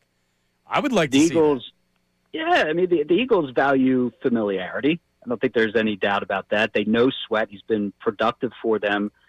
We were talking about knees with Landon Dickerson. There's a knee thing that dates all the way back to high school with Sweat. And so how do they feel about when that is going to sort of come to fruition? He's beaten the odds over the course of his career to this point. People didn't think he would, number one, some didn't think he'd be productive at all. Some people thought he'd be out of the league in 2 years. I mean, he's continued to produce. And it's somebody that they really like. So, yeah, I think that's kind of where they're at right now, is that Howie Roseman is going to be looking at all of these different scenarios to try to find value. But Edge has got to get done. They know it, and so they're going to make a move here. They have to. All right, there he is. He's the best in the business, Sean Brace. You the man, Timmy. Tim, thanks, buddy. We'll talk soon. Appreciate you guys. Talk to you soon. All right, there he is. All right, so I do want to bring this up because I flashed it to you. And I'm like my intuition is pretty good in this category about not getting fleeced, not getting fooled. This cat, Easton _Butler is his name, and that's the report. He tweets the following an hour ago. Cardinals edge Josh Sweat has requested a trade this week, per a source. Packers and Eagles are both reportedly interested in him. Phillies trying to find another star in the DL after losing Phillips to Carolina. The issue with Easton _Butler, who does a job of covering all things Packers, is his profile pic. The background and the Twitter header. Sure. He's holding 2 solo red cups next to his ears. He's got white shades on. Not the best look if you're trying to break news and get into the world of the NFL, just from one man's. He's a wild and crazy guy. A wild and crazy guy. Yeah, that's a tough one, too. He looks like an Easton, what's his last name? Butler. He looks like his name's Easton Butler. Well, we've talked a lot about Josh Sweat. He said the Eagles and the Packers? Correct. So he obviously has some type of relationship with people that are with the Packers or around the Packers. Just ask yourself this. Does it make sense that Josh Sweat would request a trade? The answer is yes. Oh, we just talked about 4.5 wins. Who's their quarterback this year? I don't even know. Jacoby Brissett, maybe that's the best case. Yeah. They have the lowest. So why wouldn't the Cardinals, if they can say, hey, we can get what? By the way, Josh Sweat had an unbelievable year last year. I don't have his stats in front of me, but he's got a great celebration. Love it. He would easily be the best end on the team. Also, apparently, Josh Sweat has an option bonus that triggers on March 20th. Today's the 12th. If traded before then, the new team takes on a $12.7 million cap hit and $18.1 million cash. The option bonus and its signing bonus, like proration, would move to the new team before this date. A lot of minutia, but still, there was something to add it on. Anyways, yeah. Does he want? He probably wants new money. So he wants more guaranteed money. I want new money. Yeah, you don't have a season like that and get traded for you get more money. That's why you want to get traded. Like if the Cardinals wanted to keep him, they could say, "Hey, listen, let's talk contract." Why would the Cardinals want to keep him? They're tanking. Let's get Easton Butler on the line. All right, let's grill him. Herb from Northeast Philly. We will interrogate him with her. Herb, you know that I already have your open for your podcast produced. It's ready to go. We're just waiting on you. Yeah, I hear you, Johnny. So see, I tell him that I produced a podcast open for him. And McManus just took a lot of my fire. Okay, McManus. Okay, I could have told you this two or 3 days ago that what the Eagles are doing, they're looking at the players. Okay, my man got hurt. Okay, he got hurt. Okay, so now he had like 3 or 4 years to go on his contract. So now they're giving him 2 years. 26, 27. They pay him. He's still getting the money that he was getting, $18 million. That's $36 million. And then when we come up to the end of 27, then he's going to have a question. Does he want to keep playing NFL football? Is he healthy enough? Okay. Who are we talking about? I'm sorry. I forgot. Yeah. I forgot. I mean, you talking about Dickerson? Dickerson. Okay, Dickerson, yes. I know Dickerson. I know Lane Johnson. I know the rest of these guys. I heard you knew the president. I know Mailata. You knew President Trump, I'm told. Yeah, that's right. How do you know him? Yeah. Here we go. From my customer down in Mar-a-Lago. Because you have You have a customer in Mar-a-Lago. My customer that Just be careful when you're driving around those streets down there. Renting one of his. My customer was paying for the house in Mar-a-Lago, $20,000 a month. I would afford that. I would have thought it would have been. Can you your afford Atlantic, that, Johnny? No, I would have thought it would have been Atlantic City connection from back in the day. They are from Atlantic City. Margate and okay. Now, Herb, did you know Nicodemo Scarfo back in those days? Nicky Scarfo. That's a name. Yes and no. Yes and no. Yeah, that's a good answer. How about Skinny Joey? Do you know Joey? I had one of the hitmen. I think one of the hitmen came by my store one time. Your flower shop? Anyway, how about that cheesesteak joint doing really well? Was it Frankie Flowers? Oh no, everybody says the cheesesteaks are great. Shout out to Snuff. Snuff's the dude, man. Great dude. Yeah. Yep. All right, Herb. I just you know where I'm at right now. Sounds like the mall. Sitting at the counter. I just finished 2 meatballs and spaghetti. So hold on, don't tell me where you are. Hold on, don't tell me where you are. Let me guess. Yeah. Don't say it. You're at the what's the place in Northeast Philly? Tiffany's. No, I'm You're not. at I'm Tiffany's. downtown, bro. I'm not at Tiffany's. Where you at? I'm at the Penrose Diner. Oh, you're at the Penrose. Ooh, legendary. At the I was going to Circle. say diner. I swear I was The going to say Circle. that. It's definitely a diner. Yeah. He's called me before many times because he's the pride in Northeast Philly from Tiffany's, which is up there right on Red Line All right. Road in the Boulevard. All right, Herb. Listen, Herb, we're going to Parks next Friday. You going to come out? Listen, we got to get. No, I'm working tomorrow, dude. I'm Next working Friday. the rest of the week. Next Friday. Oh, next Friday. Next Friday. We got NCAA next Yeah, Friday. so you're working. All right. We got Sun and Sunday. All right, so listen, the day of the Phillies, listen, Herb, no, I can't listen. Yeah. The day of the Phillies opening day, we're going to be in Northeast Philadelphia. You would be celebrated like a hero if you came out to Maggie's on the waterfront. And we'll even get you some theme music. Listen, I already have a theme music. He doesn't know what to do with it. I've tried it before. He doesn't know what to do. Is he still driving a limo? I think sometimes. He's got a guy that he does. I want to do the sunroof, and I'll open a sunroof, and I'll be in the middle of it. For a while during wedding season, I would have listeners that would be sending me pictures of Herb driving the bus because he drives when you have the wedding bus. Yeah. It's good to have. They take pictures of Herb. You have a couple more kids. You might need one of those. No more kids for me. Coming up. Got a great tease, John. What? College hoops. We just had an unbelievable result in a conference tournament game. You're not going to believe this. Anarchy. We have the audio? I will. Yes, I will get you audio. No, I just thought that's what we would have. I will get you audio. Unbelievable. You can describe it. Also, it is the chance to win 76ers tickets and a spot in the knockout tournament. You can start dialing now. It's rapid fire 610-632-0975. Sean Brace, everybody that wins or everybody that gets a correct answer will get a pair of boat show tickets. Ooh. And then one chosen by random of the 5 will win 76ers tickets and then a spot Middays with Mark's knockout tournament. Let's go. All right? I'll give you the question, but dial now, 610-632-0975. That's next, Middays with Mark's 97.5. Now on 97.5 The Fanatic Sports Update. Will the Eagles make a splash? I'm Brandon Dust, and this update is brought to you by Uber Eats. Philly, you hungry? Good thing Uber Eats has a great deal waiting for you at Coco's Cookies and Creamery. From now until March 31st, get a buy one, get one free deal on a milkshake, all on the Uber Eats app. Order now only on Uber Eats. Terms apply. See app for details. With the Ravens backing out of the Maxx Crosby trade, the Philadelphia Eagles continue to be linked to the Star Edge. ESPN's Adam Schefter joined the morning show to talk about it. I'm not expecting that right now. I mean, I think they checked in before, and there's a brief, what would it take? Okay, nothing more, nothing substantiative, but I don't think that's a real thing. Sixers back in action tonight against the Pistons with tip-off set for 7 o'clock. You can listen to that game right here on The Fanatic. Pre-game coverage starting at 6 o'clock. Flyers took down the Capitals and will go for their second straight win tonight on the road against the Wild. That one on 93.3 WMMR. Team USA moves on to the quarterfinals thanks to Italy's 9-1 win over Mexico. Aaron Nola put together a strong performance, scoring 5 scoreless innings with 5 strikeouts. This update is also brought to you by TireRack.com. Rain or shine, drive with confidence on Vredestein tires from Tire Rack. Vredestein tires deliver precision handling, dependable traction, and quiet comfort. Shipped fast and free with 2 years of free road hazard protection. TireRack.com. I'm Brandon Dust on the home of the 76ers, Flyers, and Union. 97.5 The Fanatic and The Fanatic app.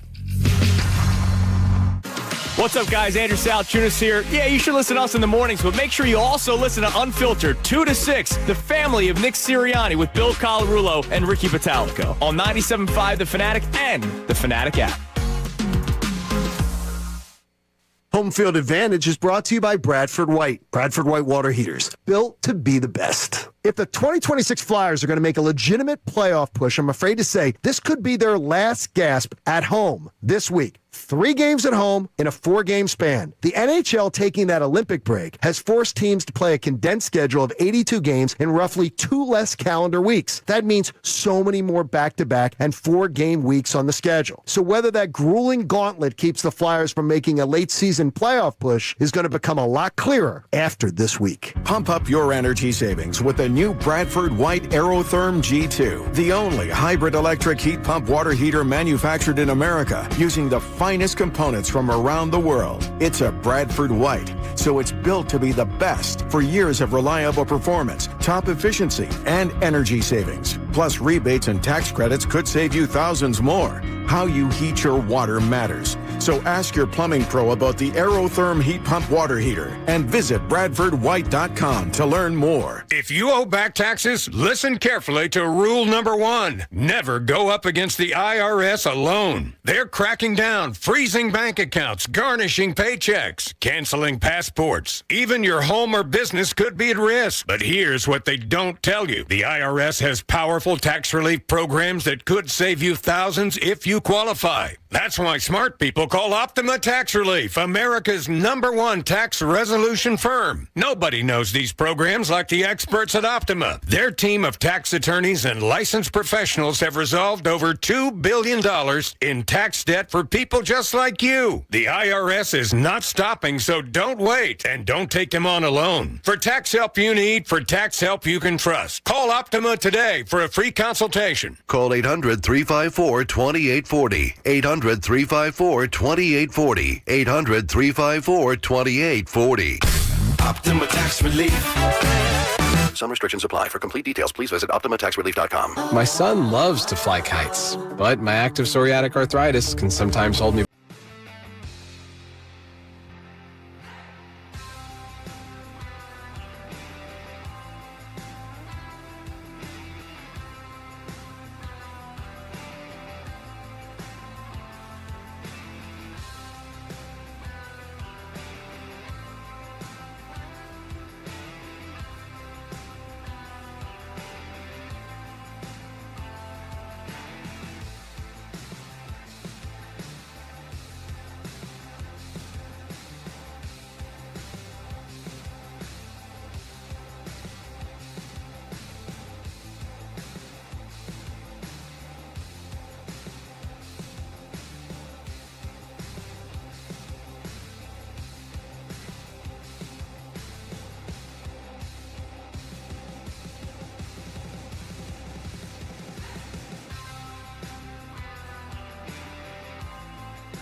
o'clock hour of the show has been brought to you by Service First HVAC, 0% financing for 48 months, rebates and tax credits up to $4,800, $4,300 when purchasing a heating and cooling system. Learn more at servicefirsthvac.com.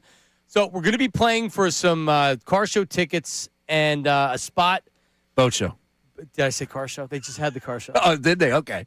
Well, the I don't know why Ray doesn't have a sheet that everybody uses, because everybody, you just use what Patricia used, but it's all, like, I need everything on one sheet. I have to go to the fourth page to get the 1 o'clock hour sponsor. And come on, Ray.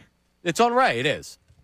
It's on Ray. You got to make the host comfortable, Ray. Anyway, we'll do it, and if you get it wrong, you can call back in. This is rapid fire. Remember we used to do the segment rapid fire? Yeah, I love it. But I have a question for you, and if you get a correct answer, you win. All right, Sean Brace. Before we get to them, and that's 610-632-0975. You said something about college basketball. Wow. Major breaking news out of the world of the college hardwood. UMass hands Miami of Ohio their first loss of the season in the MAC tournament. It is 31-0. Miami of Ohio goes down. They lose 87-83 in the MAC tournament quarterfinal. Hand them the first loss, and it is a big deal. Because literally, there are people out there that will tell you that they shouldn't make the tournament because of their strength of schedule. Is that Bruce Pearl? The idiots. Dumb-dumbs. I know. You go 31-0 in a regular season. You lose one game in a conference tournament. Now you're going to tell me they're not good enough to be one of 68? What seed are they? I think I saw something like 11 or 12. I don't care. Is that right? Yeah, I don't. Even with one loss? Yeah, their strength of schedule is. I bet is a little lacking. Remember, St. Joe's was undefeated, and then they lost in the conference tournament. I wonder what their strength of schedule was. I have to go back and look at that. But there's just nothing. John, we're talking about 68 total teams. Come on, dude. Come on, man. If you even think about not putting them in, I'm out. I'm out. No, they'll be in. They will be. Yeah, I mean, they can't make it any easier to get teams in. There's 68 teams. Yeah, and they want to add. But that's all right. It's here, baby. March. Let's go. All right, here we go. We're playing for a pair of the, is it motorcycle? No, it's boat show tickets. Boat show. You used to do the boat show. The boat show is great. For sure.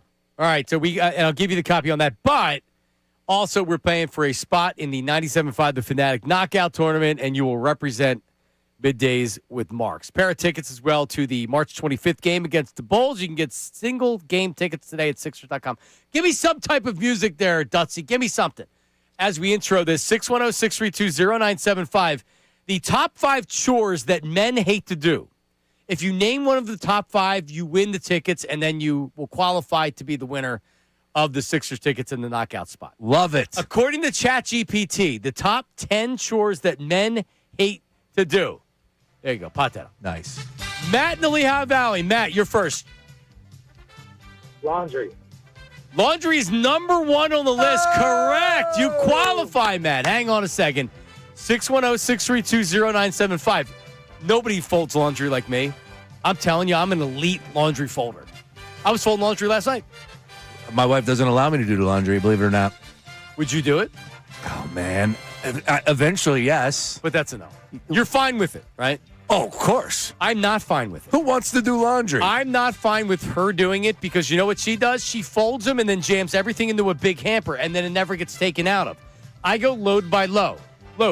I take it, I fold it, I put it away immediately, to the next one. She'll do 5 loads of laundry and stack it up on the bed and then put it in a hamper, and it never gets put away. Well, it's clean, and you know where it is. Just let me do it.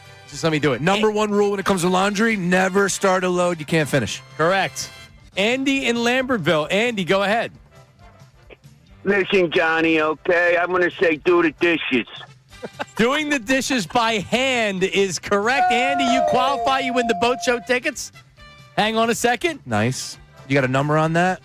That's number 3 on the list. Okay. Folding laundry's 1. Number 3 is doing dishes by hand. All right. I can only do certain things in the dishwasher. There's things that aren't dishwasher safe. I do a lot of dishes by hand. Oh, yeah. And I like it. Same. Because I watch shows on my phone, or I listen to audio, or I watch our show. No, I don't like it, but yeah, there are plenty of dishes that you can't put in the dishwasher. All right, 2 for 2. Jay in Morrisville. Jay, what's your answer? I think cutting the lawn. Cutting the lawn is actually incorrect, Jay. Sorry. Try calling back in. Yeah, look, some guys like to do that. Didn't even make the top 10. Get dirty. I love cutting the lawn. Get out of the house. I look forward to it. No one can bother you for that hour. A little bit of sun. Yep. Aaron in Norristown. Aaron, top 5 chores men hate to do. What's your answer? Try him again. Aaron, what do you got? Clean the bathroom. Cleaning the bathrooms. Number 2 on the list. You Yeah. qualify as well, Aaron. Congratulations. Hang on a second. Nice work there. Cleaning the bathroom doesn't make my top list. You know what? But actually, you know what? Because it's not on the list. Scrubbing the shower in the tub, I hate. Yeah. I don't like dealing with it, but the toilet and everything else I'm fine with. I don't like getting in the shower and scrubbing it because it's always nasty. Yeah, scrubbing the shower is tough. I can't tell you the last time I did it because we have a cleaner that comes once a month, but I do clean the toilet and clean everything else. Well, that's why I don't do it anymore because we do have the cleaner that comes a couple times a month. Shower. The gout, right? The gout? Is that what it is? It's not gout. Gout is not. What? Gout's what you get when your foot swells up because you drink too much beer and eat pretzels. What is the shower The scrub? grout? The summer, the shower. Grout? Shower scout. What are you talking? It's not gout. The Seaman Philly. What's your answer? There's two left here. Oh, my I'm going to go with cleaning the kitchen, like the oven and stove and stuff like that. I do not like cleaning the oven or the stove, but that is incorrect. Steve in Phoenixville. Steve, what's your answer? Helping someone move. God. Oh. Well, that is not a chore that men do, but that would be number 1 on my list. How about this? Don't even ask me. No, you can't. We're past that stage in life. I pay for people to move me, and I'm not helping you move. It's a 20s thing. Once you're out of 20, you can't do that. But here's what I'll say. If someone calls me and says, hey, I need help moving this piece of furniture, absolutely. Because I need that assistance sometimes, too. One item? You could get me one one or item. 2 items. Yeah. I'm not moving your bedroom and your living room, even if you're in an apartment. Like, Dutz, when you move in with your girlfriend, I am not helping you move. Dutch, you moving in with your lady? No. You guys find an apartment? You guys looking for an Are you apartment? telling me you don't want to live with her? Well, being that I don't have a girlfriend, it's very hard to live with her. No, we did, yeah. Oh, you guys broke up? Yeah. Oh, I didn't know that. How about that, huh? Oh. Dutsy. Okay. So who hasn't? Is it Eli and Glen Olden? Eli, do you have an answer? Yes, I do. Weeding. Weeding is incorrect. Listen, we have a couple of open lines, and we only have 3 correct answers. 610-632-0975. Laundry, cleaning the bathroom, doing dishes.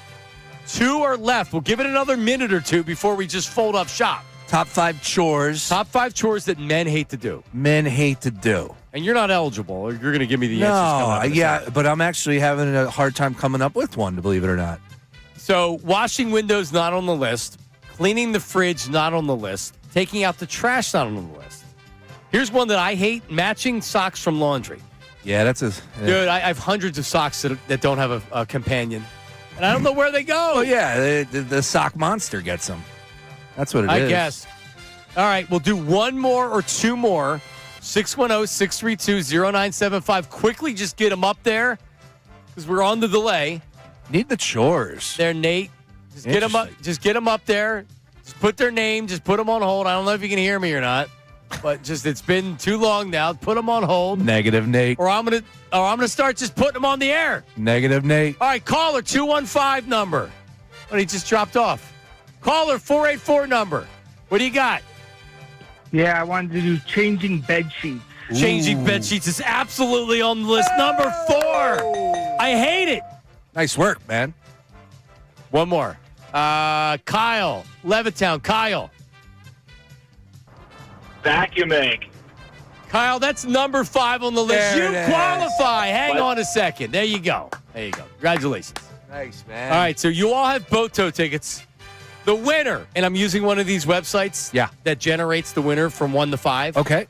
The winner is the caller that had the 3rd correct answer, which was Aaron in Norristown. Aaron, congratulations. You're in the knockout tournament. Let's go. That's All right, what's man. up. Are you good at basketball? Are you going to represent us well or no? I mean, I got a little bit of game. I can't lie. Okay. All right, man. Thanks for listening, calling. You've called us a couple times with these contacts. Very cool. Thank you very much. All right, there you go. I do not. You can bring the music down there, Dutzy. I don't mind. I like laundry. Ooh. I like folding. I don't like being rushed doing it. I got one. It You got just hit me. Now, a lot of people don't do this these days because you got dry cleaning. Ironing. I have a steamer. Steamer is the way to Handheld go. steamer. Yeah, but sometimes it doesn't get it all. I had to iron at Disney. No, you're wrong. You get the right steamer. Yeah, you're right. Oh. Industrial strength steamers are game changers. You get a good one. There's a couple good ones. You can get one on Amazon for $70. It's really good. Really? Oh yeah, and it's small too. It's just a handheld. Doesn't have a rack. Because I had one that had a rack. It was a lot bigger. Got to have the rack. It just takes up too much room. I have the one just with the handheld. You plug it in, put some water in, bam, it takes everything out. Yeah. Steamers will change your life. But I ironed it at Disney because the pants that I had got wrinkled in transit. You wore pants?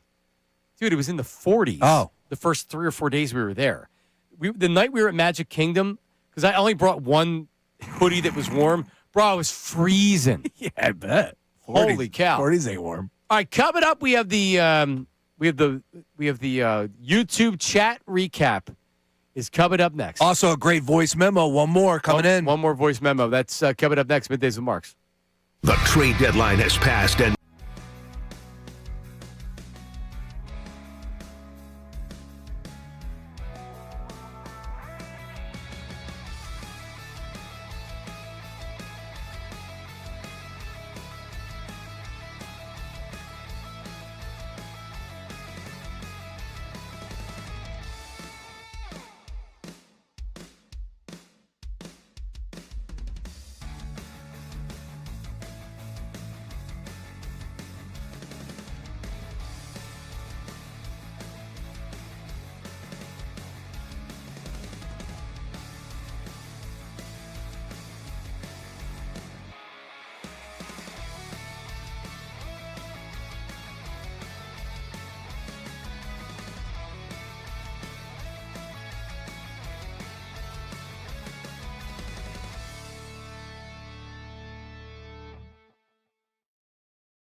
So Dutz, did you think that I was being disrespectful to Nate in the back during the contest there?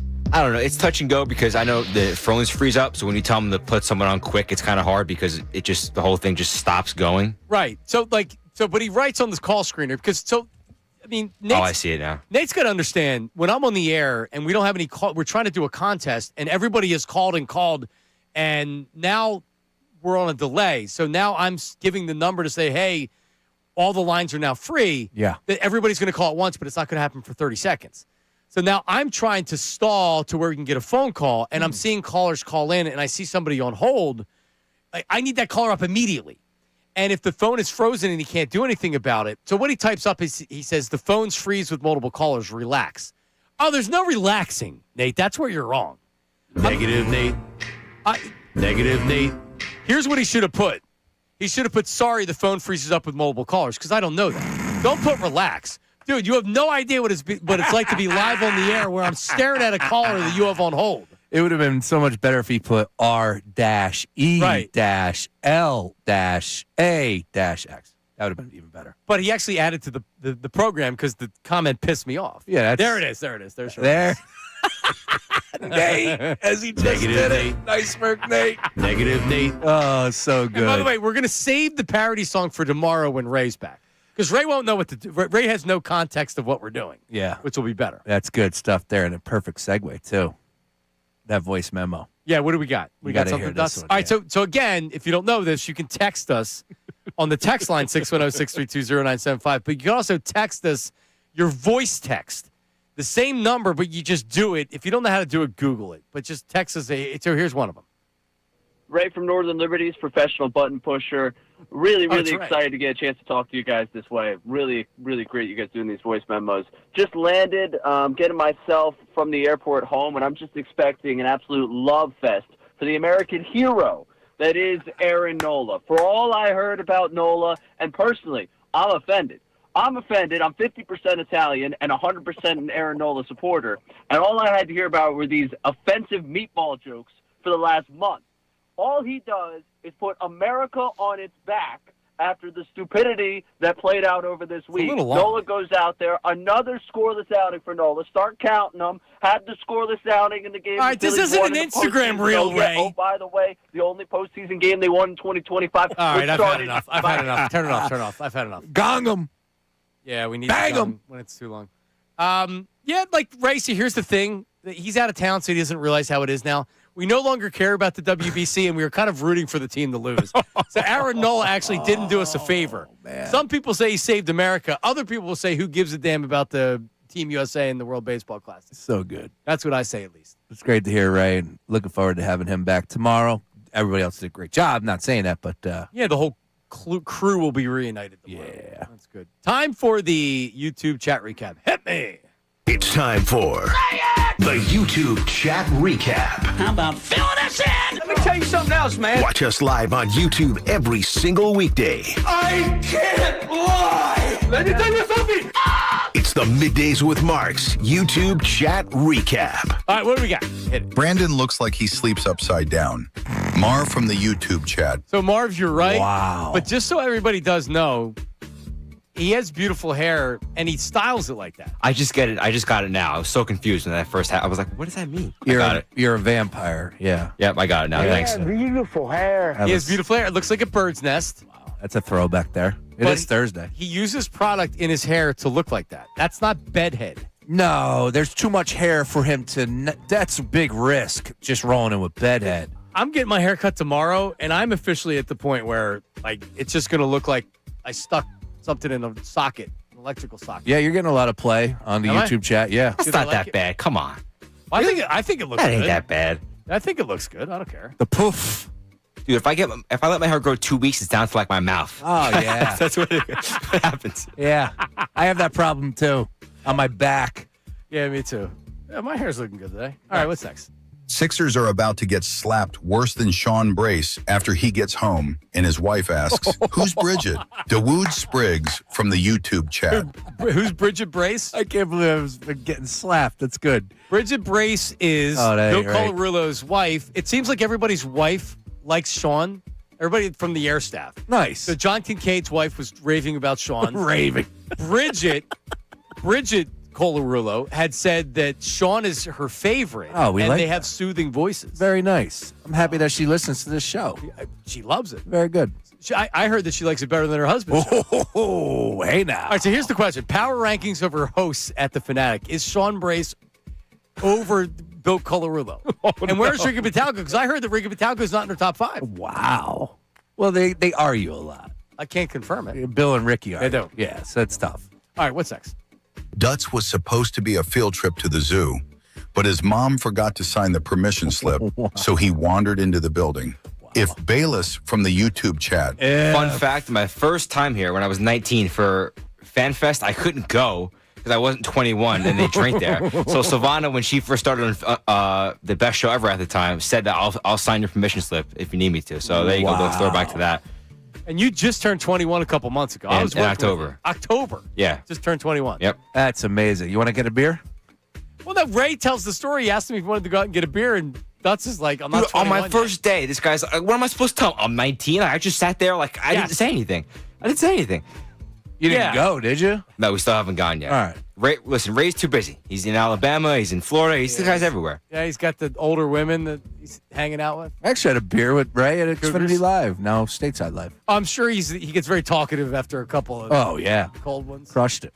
All right, what's next? Brace strikes me as the kind of guy who bets $3,000 on 27 at a roulette table and can't possibly believe it didn't hit. MBD from the YouTube chat. No, first of all, never play roulette. Very, very rarely will I ever stumble over to a roulette table. And $3K, yeah, right. No.